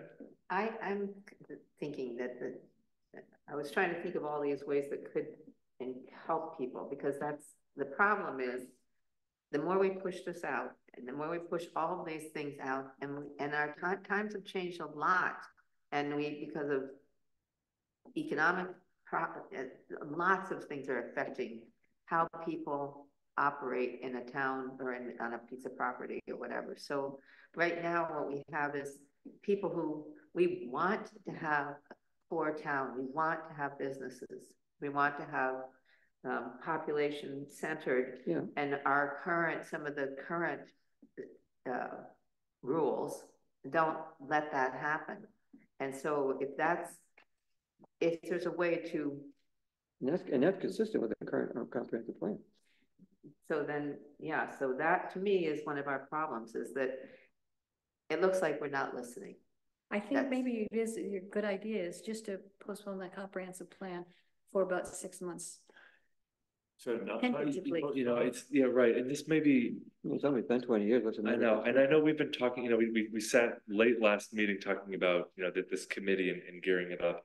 I think as I'm hearing just this discussion and planning for this comprehensive plan update, I'm just wondering if both of those efforts are going to collide, and we collectively, my time as well as the committee's time, or two committees' times, and the community's time, are just going to be stretched a little bit thin with too many things going on that really one should happen before another, or at least at a separate time. There can be overlap in terms of the regulations being updated at some point can then be passed to the planning board or then to the town board to mull over, and that can be their own kind of overlapping process. That's fine. But in terms of having a committee looking at regulation review and the comprehensive plan, or having two committees doing that, that might be with similar members. That just might be. It might be a bit demanding. It might be demanding on certainly my time, but also just on the committee It's members' you, time. it's the volunteers are going to be the rest of the group, you know, and there's a limit to how much time people have to volunteer. Right. So I think the question is like, what is the priority here? So it sounds like it would be a good idea to focus on the smaller things that we need to get done for another, and I'm saying a year and a half. And so in that 2026, we start the comprehensive plan. I mean, this stuff takes a long time. Well, I mean, why don't we see how it goes? I mean, I think what I'm hearing is that maybe we should postpone starting the comp plan process. But Till June. But I'll put a date on it, but you know, let's see how, let's focus on these other things and create the committee to do it. And see how far we can get, and we feel like we say, okay, we kind of have things where we want them now, and then we can launch into the other project, you know, at that point, whatever that point turns out to be. Do we have a list of the? We have a list. We have a list. We have a starting list, you know. The alternative is, as I said, I've been preparing right now to be working on the comprehensive plan next year. The alternative is to keep forward with that plan and maybe plan that it's adopted by December. I mean, I always think about an 18-month planning process. Maybe it really is an update to the plan and it's more of just a year process. And you know, these regulation reviews can kind of happen towards the end of that, in the tail end of next year. That's an alternative, you know, it kind of depends on whether you feel like there's and the planning board and the town board feel like the comp plan as we have it is seriously deficient in terms of a vision statement for the town going forward. And it might significantly change. And if it did, then it might have a significant impact on the regulations. If instead we say, you know, it was really a pretty good plan, but there are probably some things that, you know, things are changing. There are things that we didn't anticipate. They're going to affect our plans for the future, but they're not likely to change our overall approach to plan, you know, to our regulations. In which case it would be more of an update and less of a rewrite. Right. That's right. That's what I think. I hear people, you know, I don't hear a big uproar from residents saying, you know, we need a new comp plan. Yeah, right. I do hear, you know, whether it's people complaining about noise or whether it's people complaining about setbacks or, you know, I mean, they can't do something. There are things that are impacting people that you know, would be good. There are there's new people. So I mean, in that way, the comp plan could look different, but I don't think it's gonna, I'm gonna guess it's not gonna look too different, but there are new people. I mean, and they may want different things. But you know, it sounds to me like another thing. Some people like looking at like a plan and say, if you do this, this kind of thing will happen, and that's all they want to do. And so that when the new ideas come in, those kinds of people who like looking through it and say, well, it won't work because this, at least to get, it wouldn't be to change it. It would just be to maybe guide the ones that are looking at the new people who want this. Or, I mean, for instance, I think it would be nice, frankly, to have bird sanctuary in Danby. I mean, there's some things, they're just not in the plan at all. It's not because they're bad, it's just not there. They don't exist. And that kind of thing, then if... Well, but consider climate change and its impacts. Right. You know, I mean, that was not it's not that it wasn't on the radar, but it was nowhere near as prominent a consideration 20 years ago as it is now. You know, and that can and should have a major impact on how we plan for the future. I think what I'm hearing, both of these things are very important. Yeah. They're both very important, and they both could be done, you know, one after the other. Typically, the comp plan is updated first, and then regulations. But either can kind of be can be done at either time. Unless there's hard direction right now, you know, concrete direction, maybe it's worth. So I'm going to a conference in a couple of weeks, and I'm thinking right now about all the people that I'll be working with across the state and going to different sessions about comprehensive plans and zoning and things like that. I'll be seeing all the former planners that have worked here before, and it might just be worth, you know, just seeing how people. It might be, you know, worth just asking around about, you know, you have these two sort of competing interests here, and as I said, we did it in Trumansburg, but it was much more. We're going to update the comp plan first, and then we're working on the zoning. You know, it was just that. So I think what I'm getting at is I wonder if maybe at some, you know, at next month's meeting, we can come back with a little bit more of a plan or proposal. I think either one could work. It's just sticking with maybe one. I'm hesitant to.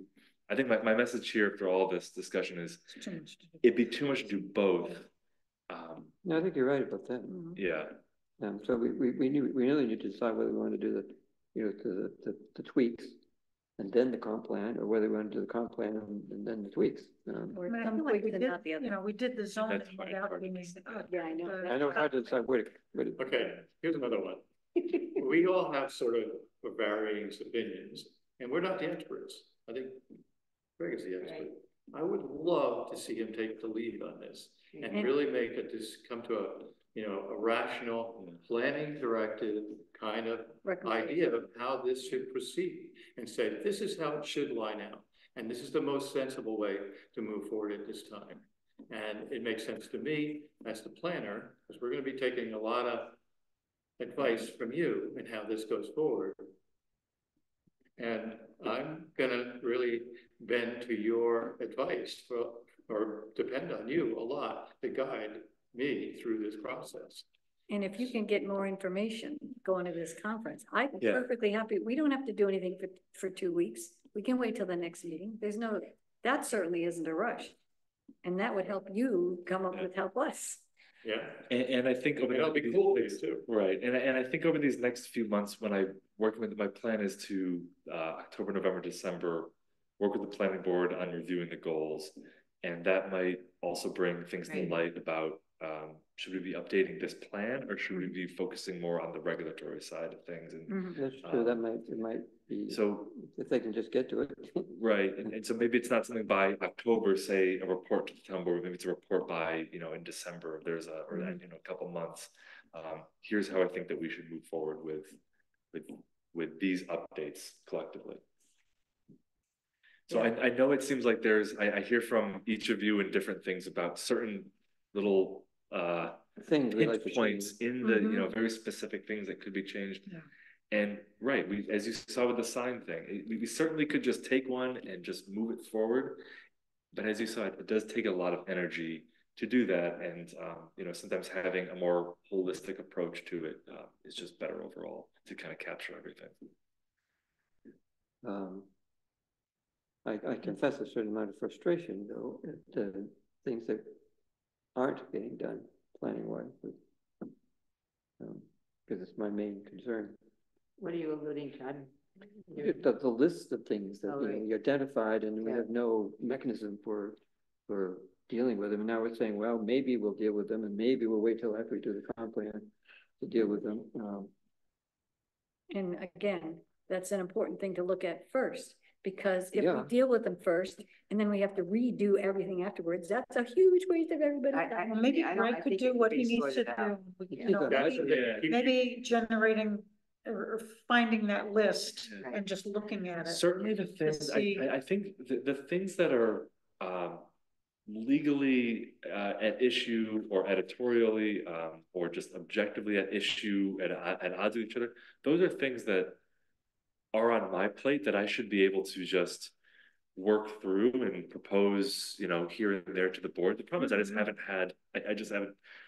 found time to kind of just keep moving those forward. There are some certain policies that need to be updated that were brought to light by Toma Development Consultants through the grant application. They said, oh, you should amend your this policy to include this language. I just haven't incorporated that into that policy yet and brought it to the board. So there are certain objective things that I can bring to the board just because they should be. They're not. It seems that having a committee is more for those philosophical kind of discussions. Yeah, it's true. Yes, I mean, it is, for sure. Besides, How do you get more time? well, I was just gonna address that, frankly. If we get to do those things that he's talking about, that he can just look at, and then Not that enough time. he, He hasn't done it He already can't- because of the time. Yeah. So I'm hearing that will even, I mean, I don't know what the time constraint right now is, but Bad enough, what? bad enough. I'm not talking about, I said what, not how long, I'm just talking about what. Like, is it because you need an assistant? I mean, are there other things that would do to get that quote low hanging fruits? Those regulations looked in, or the writing into the documents. This Yeah. is And then- and then it's a relevant goes- question to ask at the right time. right. Just, and it was something that I tried to bring up is that, could you use help to do the sort of more mundane and regular stuff in order to free up your times to use your specific expertise and talent, in order to advance things more, instead of spending time getting the packets out to the planning board because of the next meeting. Right. Absolutely. Yes. Yeah. This is a He gave you an either or, and you said yes. Yeah. That was great. I love it. But that's the thing I think is going on with you. You need to organize your thoughts. I mean, because guess what? You're our brains in this area. So, and you're going to find your way through this. I totally have faith in you doing that. Thank you. Yeah. There's certainly more, and I've heard this from past planners of Danby. There's more work that needs to be done than just one full-time equivalent of employee or planner. Maybe not. There's not enough for two. That's a lot. It was already a big jump. Right, and that was just 5 or 6 years ago. Right, it's a big commitment. 4 years. But there is from both recent past planner, or I guess going back a couple, back to CJ. There's enough for more than one, and some of these, just to bring back some of these potential changes to some of the regulations. A lot of my time does go into preparing for planning board meetings. BZA, that's some, we might see something every other month. Right. Not that often. But it's because there's a lot more approving authority on the planning board's end, whereas other towns have carved out some of that approving authority for the planner, so that it's more in-house. They work with the building official, and there's less, because by bringing things to the planning board, on one hand, you're providing more opportunity for public involvement, and there's benefits of that. But on the other, you are adding additional time, work, to prepare for that, and for everybody. It's work for him, it's work for the planning board as well. Exactly. And if you were to ask the attorney, I mean, there's certain things like subdivision review is you're not reviewing the community's rights, you're reviewing the property owner's rights. Certain things like an area variance, you're reviewing the community's rights. You do want public input. You are required legally to get that public input. But there are certain approvals that you're just looking at the property owner and how that site is functioning. So to have public input on that is almost, I mean, it's Unnecessary. Right. I think this gets back a lot to like the philosophical kind of side. But you know how we got here. You may recall, we used to have lots by permit. And that probably went too much. Well, I mean, and then there was unhappiness that these things were just popping up, and nobody else had any eyes on it. So the decision was made that all of the subdivisions should go to the planning board. Right. And well, now, what we found out, once we committed to that path is a lot of them go to the planning board and they're pretty much pro forma reviews. They look at them, say, fine, and they go through. So what has been gained is that, you got 7 people looking at it instead of 1. But if the criteria are already set in the law, then there's not a whole lot to be gained by the huge amount of effort it takes to do that on an ongoing basis. Well, one thing that it has done, and I'm suggesting that we shouldn't keep doing it that way, I'm agreeing. But one thing it has done is it's helped educate the audience of people in Danby. The people who come get to hear a little bit more, and now it gets more clear that every time you say I'm not going to say it right. If the law allows this. Every time you say that, it's important. And now I'm not suggesting you keep doing that. I'm saying that now I get it more. We're done with that. Now we should maybe move toward what you're saying, not have to do, if you do the Double the work. The what? Double the work. Right. No, don't double up anymore. I mean, however you can get that. We could change that, but again, you're looking at changing the law so that these things don't vote. But you're already saying some of those things are not even there. The law already permits it. Well, but Danby's law then requires it. Okay, that's change law from my time. Yeah. Is that you required it to go through the planning. Right. Mhm. Even though. okay, but even when we're going through it in the planning, all those packets and everything, there've been plenty of times I've heard you say, and you're very nice about it, and you coach them along to say, well, it really is not required for this and that, and so. Well, there's a distinction between a simple subdivision, right? Again, cluster 1 is another grouping, but simple subdivision should be able to be done clerically. So for instance, in Dryden, the planning director, in my position there, he, approves up to, I think it's up to 3 lot subdivisions. But to Joel's point, I think Danby had that at one point, 3 or 4 that Sue used to approve. And it sounds like that was what too changed? concerning. It went the other direction of let's capture everything. But what changed? The thing that did change that really matters here is that we revised the zoning. What the situation that we reacted to that nobody was happy about was the ministerial actions of approving lots according to the old rules.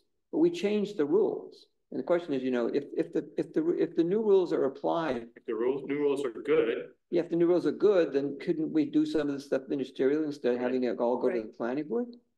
That's sort of what I think I'm trying to say too, and I don't really. It sounds like we're all coming to that decision. Yeah. But that means changing the law. That means changing the law. We need to look at that. Exactly. Change it. Now, that should be an easy change, though. Well, But if you can think about it, you're carving out authority from the planning board back into a staff hands. Some people might very much disagree with that. I know, but that's why it has to be explained carefully, because what you're really doing is not taking authority away from the board, because they really don't have any. Because if somebody comes in and following the rules, they don't have any choice but to say, it's okay because you're following the law. Right. So it sounds like they have some say, but in point of fact, they don't have say. That's what's some important. discretion, otherwise there's no point in going in the first In place. that case, when their discretion it is, but if it's following everything, then they don't have to go there. Seeker is a tricky thing because seeker has to be done by a public body. It can't be done by staff. And that's where I have to work with the attorney on which things can actually be done by. Done for discretionary actions. Right. So, there's that seeker review. seeker adds a really interesting layer to this. I've never seen a lot of problems with that. Right, because seeker is way outdated. It's used well in very urban areas, or places that develop a stork industries. A major development, or it's not used well for these 2 lot subdivisions. It just doesn't. It's meaningless. But I could go on for all night. Right. We got a long agenda. So Yep. how about, Hmm. can I work with the planning board and, you know, over the next few months, we'll look at the goals of the current comprehensive plan. And I'd like to, you know, as Paul suggests, just come to you all with a proposal of how to move forward with both these tasks at hand. And Streamline it, maybe. yeah, I mean, I'll Really? yeah. And let them know that the board's intent is to streamline it so that it's easier, especially in the cases when it's a no-brainer. Yeah, and then maybe some of these objective things that can be tweaked, maybe can be like that we've talked about, even moving some things into guidelines. I know that David had previewed that there were some of those setbacks. He had previewed to the board before he left to move those into the guidelines, and there was general support for that. Even wrote a newsletter blurb about that. So maybe some of those things are also just part of this, just on my list as staff. That's just what I'm going to work on too. So I'd like to just sort of take all this and propose something about how to move forward the comprehensive plan update, zoning revision update, and regulatory change update, and then also just, you know, breaking that down into the larger philosophical changes, and then also just the more editorial, legal. Yeah, they sort of grade into each other, but they do. I see the gears moving. Great. Yeah. And then in that time, I'll talk to some of my colleagues and see if they have some wise words. Yeah. Good minds out there. Yeah. Sorry to kind of stall this along further. I think. Don't be asking about other jobs. No, Okay? I have not. Nope, not. I assure you. We don't even want to hear it. Nope. He lives right here. He's not going anywhere. Yeah, well. He's got an investment in the community. Yeah. How many babies you got in the wife? Lots of babies. You got babies everywhere. No, Leslie, you're stuck with me. It's a baby, right? Say that. yeah, one, yeah.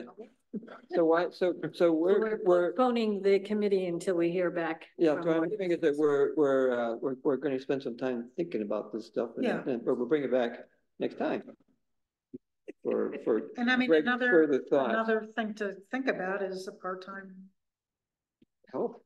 assistant. Right. Yeah. Well, Which we should think about in again, conjunction with the. think about how we can be able to use somebody else and what the skill level would have to be. Yeah, Yeah. yeah. I mean, you need a Blake. You need somebody with a planning degree. Yeah, planning degree. Yeah. Now that would be almost like hiring another planner, but Well, this friend got a Cornell, yeah. Oh, interesting. an intern. Right, and. Yeah. Great experience. Yeah. Yeah, Yeah. yeah. Right? Yeah. That's what, yeah. They got lots of this. That's an excellent What a idea. great opportunity. Affordable rate too. Yeah, absolutely. This kind of works its way into the next item, which is organizing the budget review. May I interject, please? Yes. Yeah, Can we extend the meeting at this point? yeah. Maybe by an hour or something? So we Please don't do. have to extend it in increments? Let's see, how long can we? It doesn't mean we need to 8:30? take an hour, mind you, but Till you 8:30? don't Right. have to you say like, oh, go 10 minutes, I'm gonna do it again. You were recorded saying that. Yeah, Well, I'm okay with that, if we agree that, Does it it- doesn't mean we have to take we're full. not gonna take an hour. All we're removing our hard stop, which would Move otherwise this. be 5 I minutes. move that we give the service another hour if we need it. I'll second that. We won't take it. Connors, No, Hanson, Yeah, I think that, yeah, if we need it, but we won't need it. Hunter, Yes, Woodworth, Yeah, Gagnon? Yes, Thank you. If it happens, it's our own fault. hard stop removed. All right. Organizing the budget review. it says organize it, right? Yeah. We don't have to have, every department, every group, come to speak to us about their budget. But we may want to have some departments or groups come to talk to us. We've handled it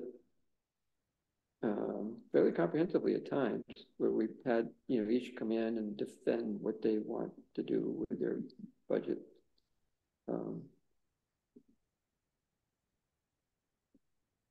What's your thoughts on how we should do it this time? I mean, Laura, do you get input from everybody or just certain? Yeah. Like, did we ask the seniors something, what they? Yes, we do. Yes, we do. We've already got information back from a lot of these groups, from the different groups. I do want to find out about the food pantry and see if they have another. I'm not sure if that was a 2-year contract they had with that. What was it, the Finger Lakes Food Bank or the whatever that? Yeah, that's money as of yet uncommitted, because we haven't gotten any feedback from them on. Yeah. We're supposed to get. Do we have even a commitment on the part of the food bank of the Southern Tier? Just a little bit off topic, but yeah, the money was to be given to them, earmarked for the Danby Food Pantry. We need them to say that that's what they're going to do. I don't know that they've done that. Well, that's something that we're looking at, but right now, putting together the tentative budget. So that, of course, that tentative budget is the place where we start. And I'm going to be, Joel and I will be working on that and getting that out by the 30th of September. So say in the next week. What's that? Which is to say in the next week. That's right. That's right. So we'll have that. Yeah. To answer your question, Leslie, I've gotten feedback from a lot of different groups. We've got about enough to put together a good tentative budget, but I've got an idea of how we could proceed. If I put that together and have it to you guys by the 30th, then our first board meeting of October, I know that's kind of what we do is like, once we put the tentative budget together, we present it to you, show you at that moment where it stands with, you get to see everything about where that's going to stand with the tax rate, what's been going on with the assessments, are the assessments up, are the assessments down? You get these analysis reports and everything, gives you a good start. Maybe what we could do then is just maybe meet a little earlier, before maybe meet at 5 instead. I mean, I don't know what you guys' schedule is or whatever, but I know we've done it on board meeting days before. And then that way I could get a packet out to everybody, get it sent to you during that week. You guys can take a look at it, review the material, and then on that first board meeting, if we could carve out that bit of time, or however Joel wants to put it together, you guys do, and we could look at and talk about where we stand. And you guys might have a better idea then who you want to have come in, what it looks like, what are the challenges, so to speak. Then we could arrange something for a few budget workshops. We'll put some things in front of you, options of tax rates, and of course I always use that first meeting to kind of feel you guys out, and see what you're really thinking. You know what the tax cap is for this year, so you can see with a tentative budget put together and that 3% increase in salaries, which is in the union contract, and some of the other things that come through that are a must increase. You see what you've got to work with from there. Just an idea.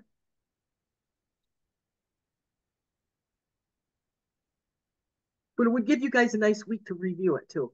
We'll get it out to you so you can take a look at it. It's 2 weeks before the next week. So. Yeah, like a week before, I think, because the first meeting is in October, is on the 7th. So we should schedule, if we want to do that, we should schedule. You're right, Joel.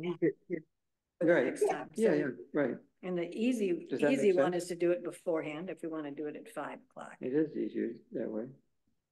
I don't want to do it after. Sort of easier. See where you stand, then you can start scheduling some things and seeing where you want to go from there. And who knows, you might I always say this every time. This is the 18th year now I've been doing it. you never know, you just might like it just the way it never happens that way, but it would be nice. That's pretty close, Generally, but- people think it's an hour is good for the first thing, so if we meet at 5 o'clock. That only leaves an hour. That's true, but that's. Am I overstepping, Joel, your plans? I want you to Oh, have not at all. what you want, you know? So I think that's good. Need it an hour before the next meeting? Yeah. Is that okay? Sounds good to me. You guys are experienced ones. So it's just an hour before the next meeting, 5 o'clock. not a week ahead of time, just. Can't believe I just shocked myself. I can't believe we've done activities. Then we can plan on extra meetings after that. If we need it, yeah. October 7th, is it? What is it? October 7th is the next meeting, yeah, Okay, good. Wow. 5 o'clock. which is 2 weeks. So, I move we schedule ourselves to meet at 5 o'clock on October 7th to start working on the budget. I second it. Any discussion? We're ready to vote. Connors, Yes. Heinzen, Yeah. Hunter, Yes. Woodworth, Yes. Gagnon. Yes. Thank you. We're gonna have it done this week sometime probably. So the minute we have By the end something, of the week, like, right? we'll get it right out to you. Give you as much time as possible. Great, thanks. Yes. You're welcome.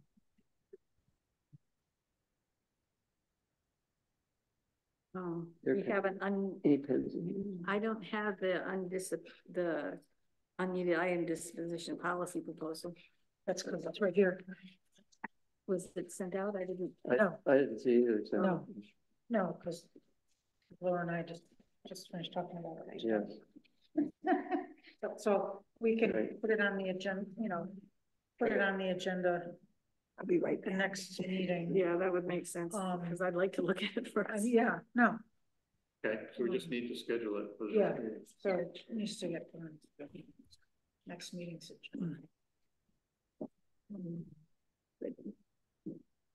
And I love this one you found, Leslie. Gets right to the point. It gets right to the point. This one that you found. Right. Somebody might get something, but hopefully not.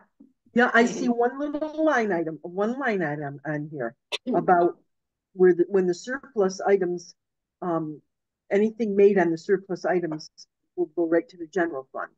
I think that there's a spot on there that I'm not sure about that because sometimes we sell a truck or something over here in Highway and we want to go into the account to help pay for the next one. So just something like that, but the rest of it, and it addressed what Ted had said about, trying to make as much as we can. Is this a document I have a copy of? No, not yet. I've got a copy right here for you. And I can send it to you electronically. Thank you. Yeah. We just been going back and forth with it. Electronic flags right now, here they go. Get her. There's still 3 of us here, which we can. Oh, what we can do, we can create all kinds of trouble. That's right, let's do it. Uh-oh. I wasn't gonna make it through another hour, so. So, Yeah. I mean, when you mentioned that surplus and the word shows there, I remember getting the culvert pipe because some other town had a surplus. Right. And what a boon that was for us. Mm-hmm. The culvert for West Jersey Hill. Oh, yes, That was somebody's surplus. Yes. Was that one? Yeah. Was that one a surplus? I thought it Not was. ours, we got it from somebody else's surplus. No, I didn't think it was. I thought the Miller Road one was a surplus. Well, something was. One of them. That might I can't also remember been. which one exactly. Yeah. But that anyway. was really great. And Keith and Jack always look for them too. Because some of the bigger highway departments have this stuff. Yeah. And Yep. Now, are we supposed to? I don't have any information about EV charger station. Are we supposed to do something? Yeah, that's the next item on the I agenda. know, but I haven't seen anything. No, because there's nothing to hand out about it. I'm gonna talk about it. Okay, so this is next. Okay, so what was the decision was that The we, only question we're gonna look at that this on next this time? is, well, we can talk about it next meeting. Okay, Is that the last sentence in B, all funds generated by the sale of surplus items shall be paid into general fund, and that's not always true. isn't it? So. Where- No, because something. Well, highway sells a truck. They're not They gonna should put the stay money in highway into- because they want to, It'll yeah, go that's back right. to highway. That's correct. Okay, so we can make, So my mom we'll- change it to we'll say, you know. either tweak it or appropriate fund or erase something. it, yeah. Yeah. Where did this language come from? Is that what they had in the? It's from Yeah. different towns. Okay, so some towns do it that way. Yeah. Okay, so the decision is basically to table this for this time Yeah, and deal with it next time? yeah, because people didn't, they just Okay. got it, so.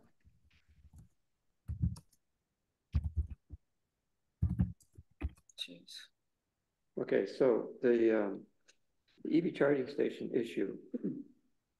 The county, under Haley Delisle's leadership, looked into on behalf of interested municipalities, of which Danby was one,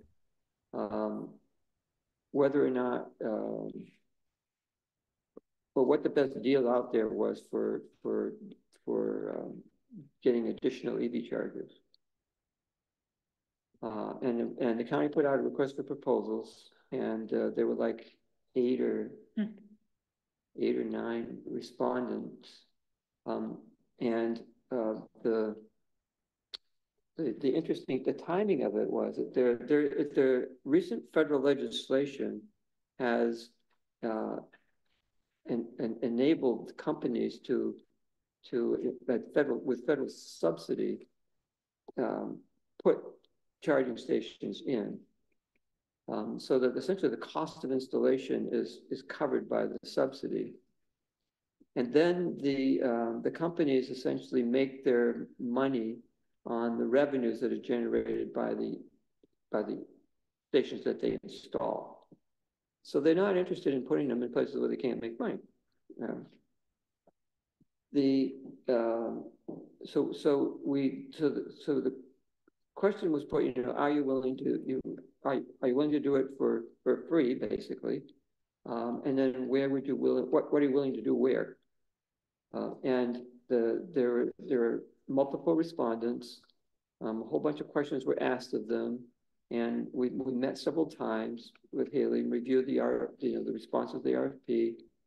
2 companies were identified as sort of standouts, as offering free installations with the possibility of sharing a revenue depending on how much revenue would be generated. That's much more likely to be a consideration in a city where you're going to have a lot more traffic than we're going to generate in Danby. We have one possible site, and it's here to Town Hall, and we're looking essentially to replace the charger we've got. Where we were, the original installation here was subsidized, but the contract had the equipment remain the property of the company that installed it, and it was a no-cost contract for a couple of years. And after that, when we went off the end, it was like, well, you want to re-up, it's going to cost you X amount for. So they repaired it for a while. Then we went off the end of the contract, and so if you want additional repairs, you're going to have to pay for them. And then it was not a very good deal. It was like, for $1,000, we'll come and look and see if we can fix it. And if we can, we will. And if we can't, well, too bad, you're out $1,000. And then there was an additional expense for the cloud services to support the installation, which was an ongoing annual expense, and it was a significant one. The deal with these new ones is none of those expenses would obtain. The company would install it, maintain it, and support it, including the cloud services. So there's so both the initial installation and the ongoing cost of maintaining and running it are to the company that puts it in. Of course, it's not free. So gone would be free charging aspect of what we had out here, but the free charging aspect that we had here was far from free. It wasn't just costing us electricity to supply it. There was these additional charges in maintaining and cloud services to support it. So we have an opportunity to replace it, but with a revenue generating model to do it. So the last meeting was just a couple of days ago. And there was a question that several of us had. Would it make sense to do a group purchase? Where all the interested parties in the county got together and said, we're going to go with Block Power, say, because there was two companies that stood out. Block Power was one. I forget what the other one was called, Clean Choice or something.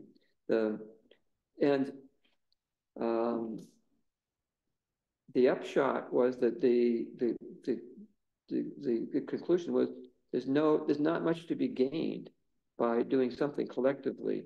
The main benefit of doing the RFP was to identify the companies, what they're willing to do where.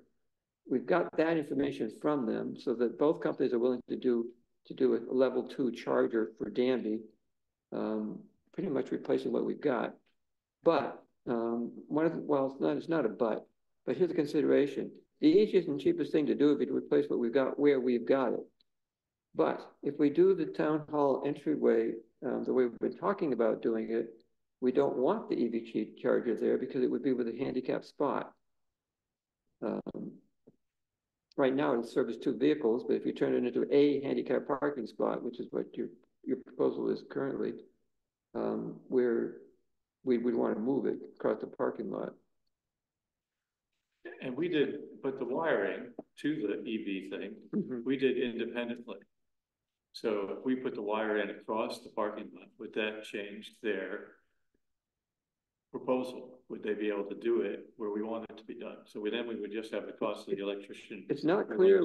It's not clear that they won't do it where we want it at their expense. That's what he's asking if we do that. What I'm saying. They want to be the electricians doing all the work. They may be willing to do it all. In other words, and we say, well, we've got it here now, but we don't want to replace it where it is. We'd like it to be across the parking lot. It's not clear to me that we can't negotiate that deal and that they'll pay for the whole shot. The alternative would be there's make ready funds that you can get through NYSEG. Again, it's grant money that Jim Holohan was looking into getting for adding, charging stations, where that would pay for the wiring and stuff to get to it. It's also not clear that they would necessarily want to piggyback off of our electric as opposed to putting in their own meter. Really? Yeah. That's weird. How would they do that? A meter, meaning metering.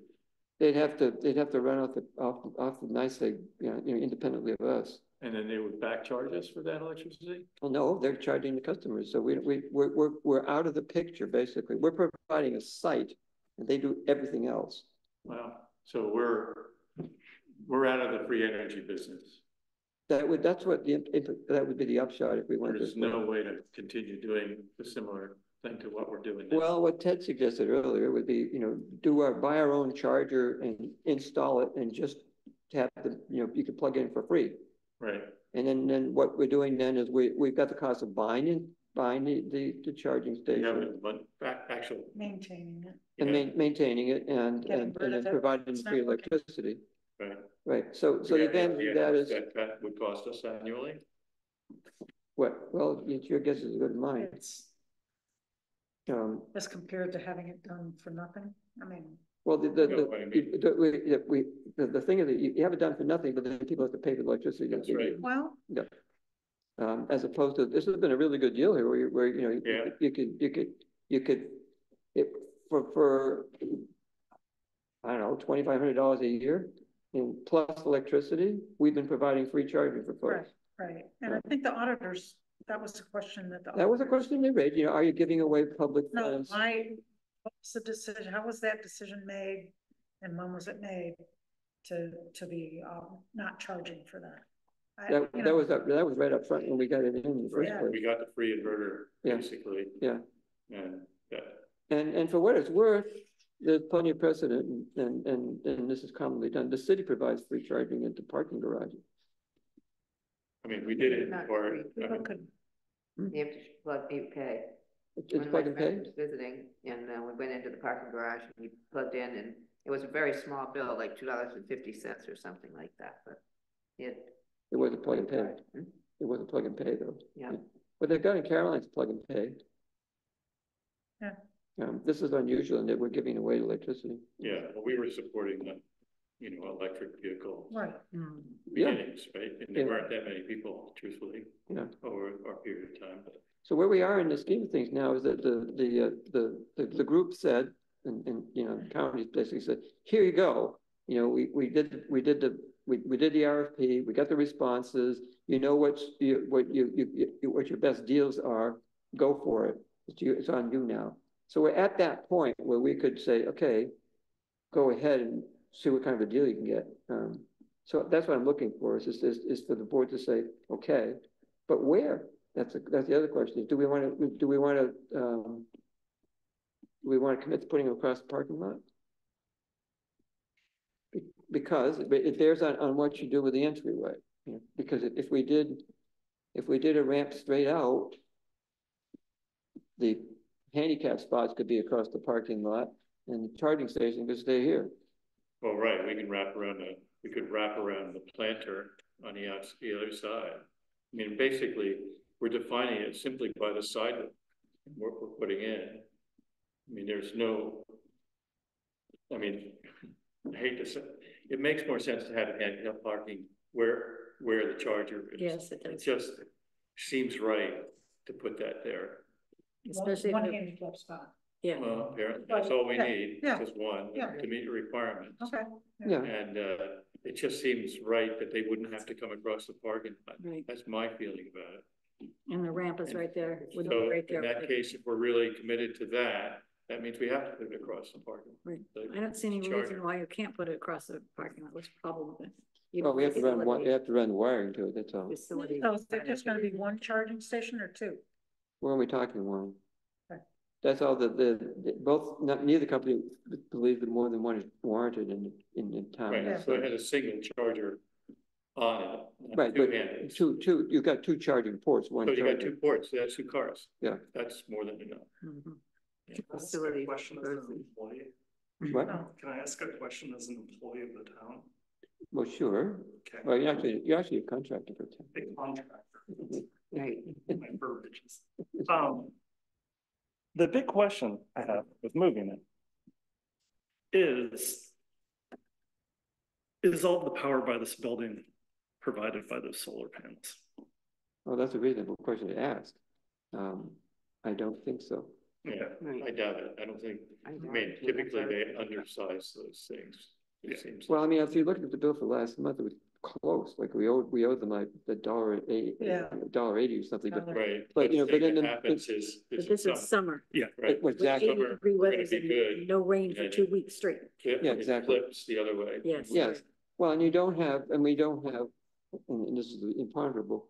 We've got these high efficiency gas furnaces, but if you, instead of using your gas furnace, you do a little electric heaters under each desk, you use a lot more electricity, which is what we had with our previous clerk. That's obviously not happening in the summertime either, but if we use our furnaces and not Space Our heaters. deputy space clerk- heaters. Our deputy clerk is of the same ilk. She wants heat. Yeah, I know. So, that's not a, changing. yeah. So I mean, even if you put in a heat pump in, you've got to, you can raise the thermostat, but you have to use the furnace. That's an issue for the building people. Well, I mean, it's, Because if you have space heaters in the room where the thermostat is, which the is what we have. thermostat's not gonna kick on the, Exactly. heat, That's so- what happened. that's a problem with the building. Yep. So So, if the capacity that covers the cars charging is not being covered, one option that could happen if I did not walk up there and see where the pole is, but you could actually bring a new service off the pole Mhm. if it's on that side. Fairly easy. I think it's Oh, yeah. an extra $175 hookup fee, and it would probably be nominal in cost. They pay for that, right? Yeah, The company would pay for In that. this, Yeah. under these contracts that we. Under those contracts, but that's saying if you wanted to not do it and keep it as a service provided by the town. Gotcha. That being said, if Wait, back Yep. up again. Yes. I mean, what's the difference between the electricity coming from the town hall versus coming from the pole? And it's in terms of billing or. It's just if there's a possibility of it being covered by solar or not. If it's coming from the pole, it could be covered by buying into a solar farm, Yeah. but it wouldn't be coming Our from panels. that solar. Right, but we could do that anyway. We could buy into a solar Yeah. farm. Absolutely. If it's coming, even if it's coming from the building. Yeah. So it really comes down to which thing's cheaper. Yeah, I mean, cutting through like as a thing that I unfortunately will offer right now is I could cut the trench and hook up the main. and so could they.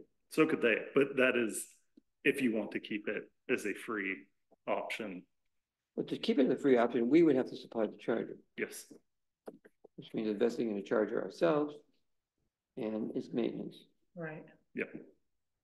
And seems to me we've had some troubles with the chargers. Do you Well, think? we had all kinds of, What chargers? So, having them be responsible is appealing to me, but. In terms of How much would it cars, cost? How it much seems, does Yeah, it it that's cost? doesn't the seem, cost us. yeah. No, how much does it cost the person who's plugged in? You say It was, $2.50? I don't, do you have an electric vehicle? yeah. Can you have, If I may join the conversation and pull up a chair also, the question about maintenance and the quality of chargers, the charger that was installed here was trouble prone from day one. I don't think it was actually anywhere near as good as what you might buy from Home Depot. So it's really not a fair comparison. There's been considerable progress in chargers too, since this one was installed. Yeah, Early- it's a long early, time. not that long, but you know, there's been a quick evolution. Okay. because In this- it was yeah, early in the this- technology. In this area, it Yeah. happened, yeah. I think the other thing, it doesn't seem unreasonable to me that they have, that somebody charges their car, has to pay for it.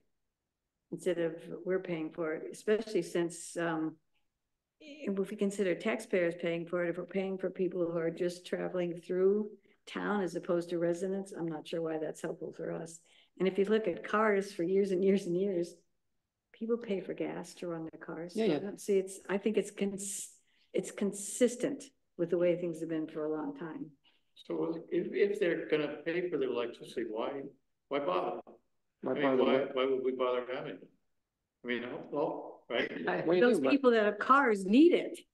Electric Well, cars, they want They things want- all over. So this is a convenience Yeah, Yes. as opposed to Place in town to charge? This would put Danby on the map of chargers. Yes. And Yeah. As somebody who owns an electric car, I mean, it is, and especially being on the roof from Owego here to Yes. Ithaca, I mean, it'd be huge. We'll stop in, charge the car, go get a coffee at the Danby Food and Yeah. Drink, and hang out for a little bit, start to frequent, a new business coming up, Yeah. take a walk in the park. It's not just out in the middle of nowhere, I mean, It's on the and main even if you highway. don't have to pay. I stopped at Caroline's Right. and sat there and paid and just kind of walked around the old, historic building there and just on the old hamlet there. How much did you pay? Couple bucks. Okay. Yeah. Mhm. By That's the way, I cheaper was than the one gas. who got it done here, just so you know. I'm not anti, I'm just, Right. I think having a charger is a good thing. Yes. yeah, I like it being here. We have an electric car, so. I think it would be useful to maybe think about steering towards the company that will install and do everything else. But I'd like to, make sure we get all hands input Yeah, into Jim's that been- company. Yeah, Jim's been part of all this, and in fact, if we say go ahead, it's Jim I'm gonna look to Okay, deal with the companies and Right, make the yeah. arrangements. I Make just one, needed say the go ahead. framework to say, yeah. yes, we're okay with that, and we want it on the other side of the parking lot. that's what we want. And I gather that most of you think that that's what we want. So then we go to the companies and say, yes, we want, Okay. as you propose, we want a charger, but we want it over there and not over here. Right. Yeah, okay, so, Is that a yes? That's a yes. Yeah. Okay, good. so I move that we Yeah. authorize Jim Hollihan to negotiate for us with the two top choice companies who's gonna do it, for chargers for charging stations for the town of Danby And on the other side of the parking lot. Over there, yeah. Do we have a time limit on that? They have a second for that? Second, Do we have a time limit on it? On what? I mean, okay. Well, I'm not sure that, I mean, they put in a bid, in effect. I'm not sure how long they'll, the information is good for. It's not something I'm gonna say, let's wait a year and decide. Besides, we've waited a long time, get to this point. Okay, great, well. Are we ready? Yeah. Okay. Mariah? Connors, Yes. Hanson, Yeah. Hunter, Yes. Woodworth, yes, Kenyon. Yes. Thank you.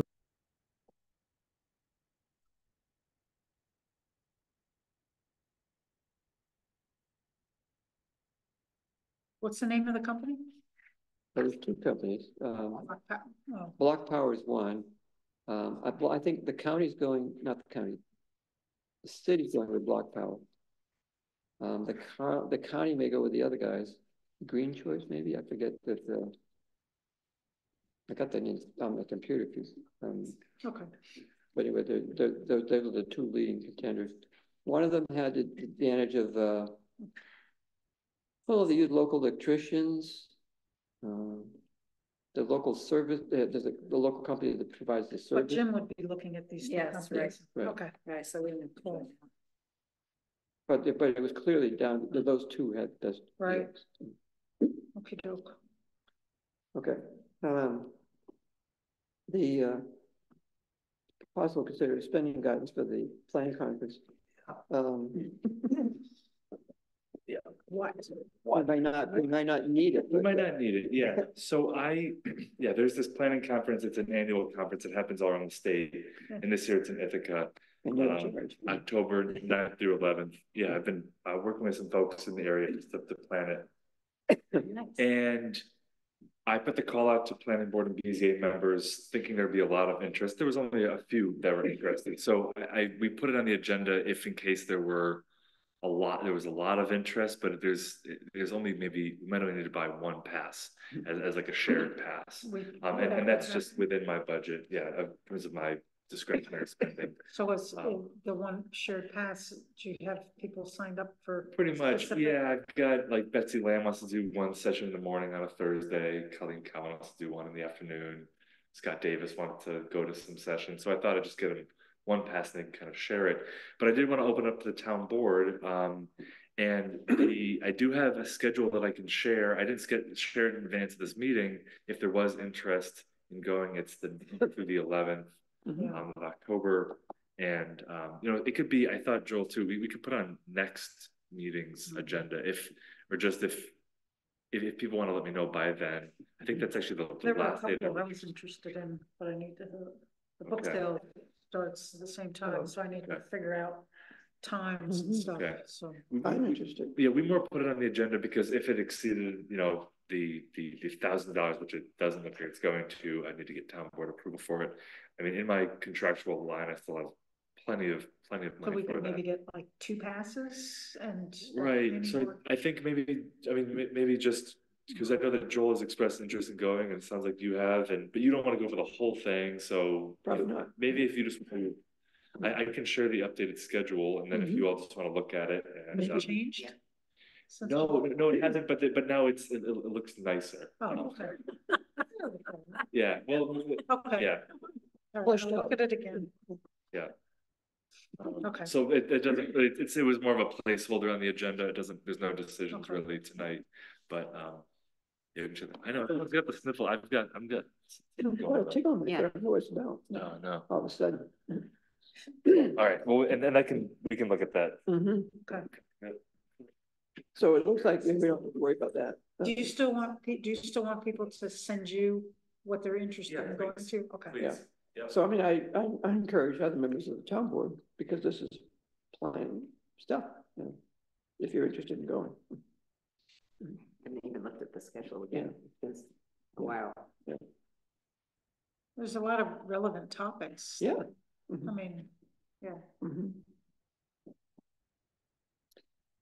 Okay, then the speed limit reduction additional steps. Say what? The additional steps for following through on our approved list of things roads that we want speed limits reduced on. What? That was an item we just added to the agenda. Did you get ARPA update? He's just. Oh, I'm sorry, I did forget to. Wait a minute, where is it? I have a 9.7 on mine. It's up on underneath the picture. Oh, there it is. Yeah. How did it end up over there? Anyway. When I printed it, it ended up as, you know. Don't worry about it. Let's there. not do it. Yeah, anyway, yeah, the opera update. I spoke with Jeff Rockwell this afternoon. He was having trouble getting someone to bid the concrete, because there are people who do walls and there are people who do walls, and then and there are too many who do so both. Jeff's being a general contractor, he's not actually doing any of the flat work himself. It wasn't clear to me that. It sounded to me like he was going to do the flat work, but he wanted somebody to do the walls. Okay, I'll do the walls. Yeah, I will. I'll do the walls. We'll make it work. have you got the form? No, I'm going to build it. Oh. And that'll cost less in the long run than Well, true. using somebody who's got forms. And forms don't always fit anyway, so Well, that's true, especially for land. I've thought this through. Yeah. And I'll do the walls. I was going to call Jeff today, tell him that. Because he was having trouble finding somebody to do it at all. Right. That's why. Yeah. I'll do the walls. Right. Okay, well, that will I help. talked to Keith today too, and he's willing to. I mean, we're gonna jackhammer it out. I'll help Jeff do that. I'm going to make sure Jeff is there for that, and then Keith will take all the jackhammering stuff away, which means we should have. I think there's a backhoe over there. I'll ask him about that, so I can dig for the stem walls that we've been talking about. That becomes a pinch point. You're going to call me you dig? No. You, hey, you dig. Yeah. Yeah. Oh, good. Yeah, we do have to call you dig. I'm sorry, are you talking about the town hall revision? Thank you. So yeah. Tell what he's talking about. I just that's what I had to offer as far as where we are in as far as trying to get firm numbers for that. And also Zach is looking into the I looked into it. Did you? Yeah, we don't. The question I have. You should be close enough so that others.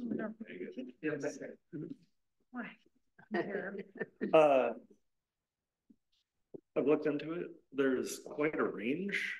I'll bet. Like, I think the low end's like $300 and the high end's about $6,000. So to go with an automatic door opener? For automatic door opener with the arms, it's probably, I'm going to just regret saying this out loud. We don't need sensors unless you feel like they're really needed, because they do make sensors that stop the doors from hitting people. It's an extra $2,000 that are required in California. Okay. I would say 4,000-ish just for the hardware. That might. Yes, because it's a double door. It would be half as much if it was a single. What can't you just put on one door? You can't just put on one door. Is one door wide enough for a? I think so. Okay. Well, then have it. Because the alternative would be to replace the double doors with a single door. Yes. With sidelights, which was the other thing we talked about. Yeah. So that was the deal with the problematic closure on this thing, which you seem to have fixed. Yes. Building capacity depends on the width of the doors. code. What? Building capacity, room capacity depends on the width of the exit doors. Yeah, but we're not talking about changing them. They If are you- what they are, what you- they are. If you're Hey, talking about Ted, one we'll door. handle this. Yeah. Yeah, we're not talking about changing them. The question is whether it's wide enough. Yeah, yeah, which I have not measured, but I can do it. I think it's a, Easy. I think 3 foot is. I can Well, operate. Steve knows that. You don't have one down in back? I do. What we, I think they need to be 3, don't they?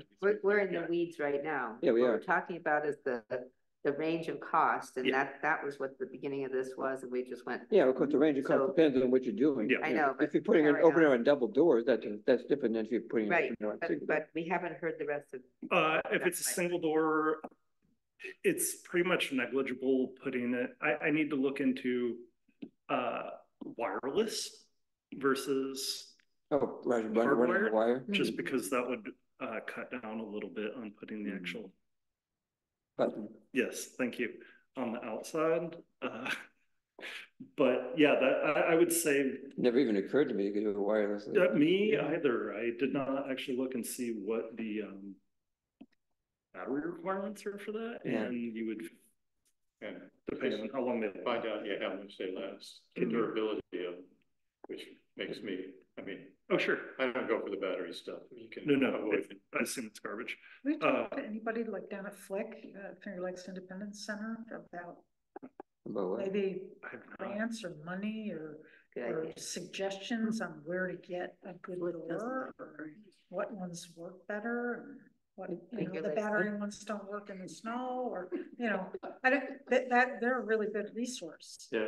Helen, what is If they may or may not have Finger any Lakes information about Independence that. Center. They may or may not. Yeah. Finger Lakes Independence Yeah, Center. yeah, I know that they Okay. have information.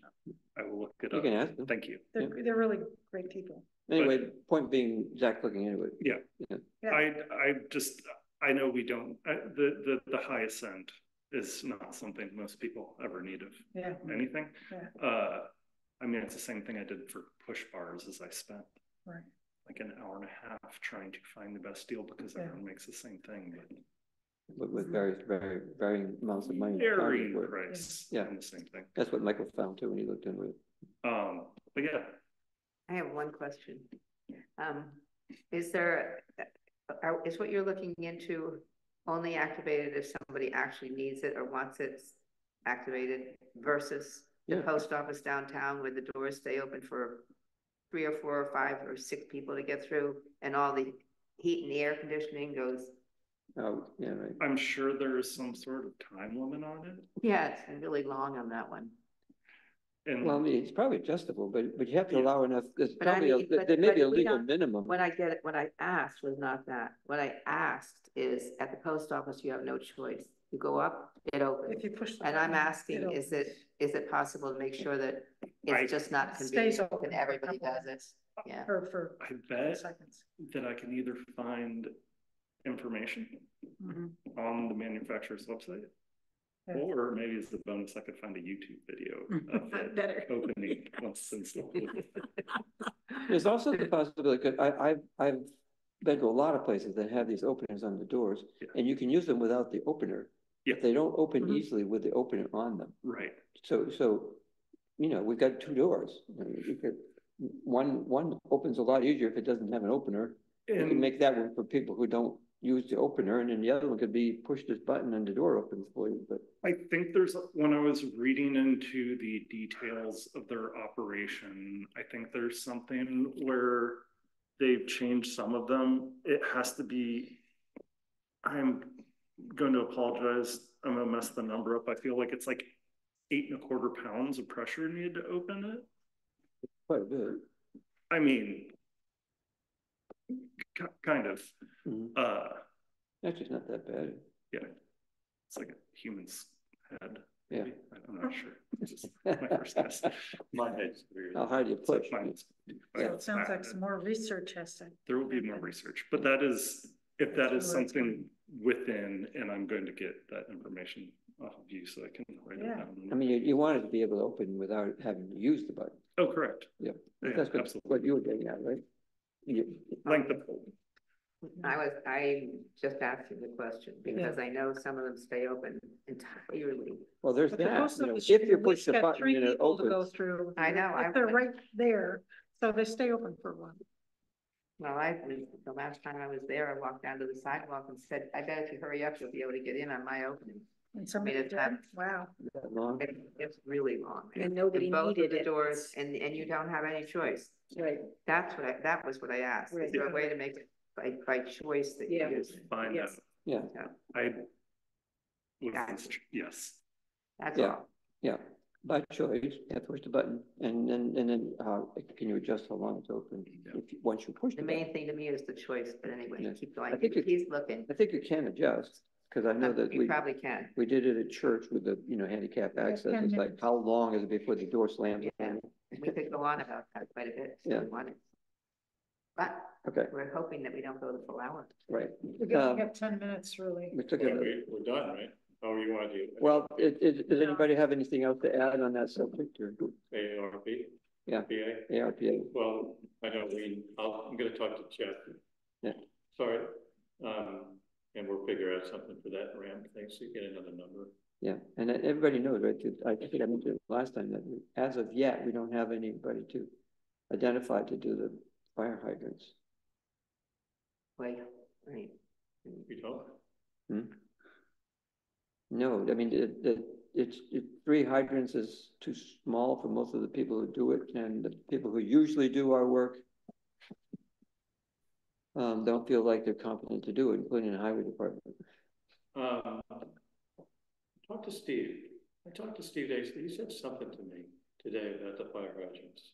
Yeah, So they have, I think there is information that has been gotten very good. from them down in the water district. Mm-hmm. Either that or you get a definitive no. Yeah. And then in that case, Well, it'll come up again, of course, next time. we'll But, deal with it. yeah, but at the last meeting, it was like, we haven't found anybody. But then again, they hadn't looked either. Ask Just sort of reminded them that the money goes away if you don't commit by the end of the Right. year. Right. So I asked him, Yeah, and then tell me if he said no. yeah, If there's nobody doing anything, and I'll get on it with somebody.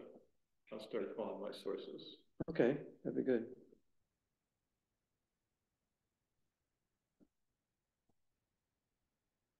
Because the problem there is, people having time. Meryl could do it, but she doesn't really have time to do it. Well, he doesn't have the time to do it now. Yeah. But if we get committed in a contract. No, but I mean, she hasn't had time to look, trying to find somebody to do it. Right. And Scott hasn't either, but so, I mean, who else would do it? That's the thing. Just check with Steve and then tell him. Okay. Get back to me as soon as you can. Yeah, okay, we'll do. I might do a redundancy with that too, just to move things along. Thank you. Sorry, I'm starting to, apologize for. Then there was the speed limit reduction, additional steps. The what? Speed limit. I'll talk with Laura and Keith and Find out what additional Yeah, forms or yeah. whatever needs to be done. yeah, they can get the form to. Right. Okay, so I don't know if there's any board action needed. We said we wanted to do it. It's just a matter of making sure that the following steps happen. If we need board authorization to submit something, then you can bring it back. We already did it. No, it's the resolution. I think The that, resolution goes with this form. yeah. Yeah. And you don't need an additional resolution to fill it out. No, Okay, so we just. no, and So Leslie's gonna follow it. yeah. Okay. Anything else on the agenda next time? Yeah, that. If not, The I'm sure there disposition, will be other the- additional the things. We've got, surplus equipment stuff. yeah, and we've got the, Did you get that? couple public hearings coming up and, so that's already lined up, so to speak. Next meeting is just one public hearing. Right. What's that? We're We're gonna meet at 5? We're gonna meet at 5. Tax cap override, Tax that's cap the only override. one that's been approved. Oh, that's right. If we decided not to do Right. public hearing for the Which is in. department easement, Correct. which is however on the agenda. To approve it. At the next meeting, But it's not, but there's no public it's hearing. not a public hearing, no. That's right. Okay, thank you all for coming. Meeting adjourned. Good night, everybody. Good night. Night, Laura. Bye.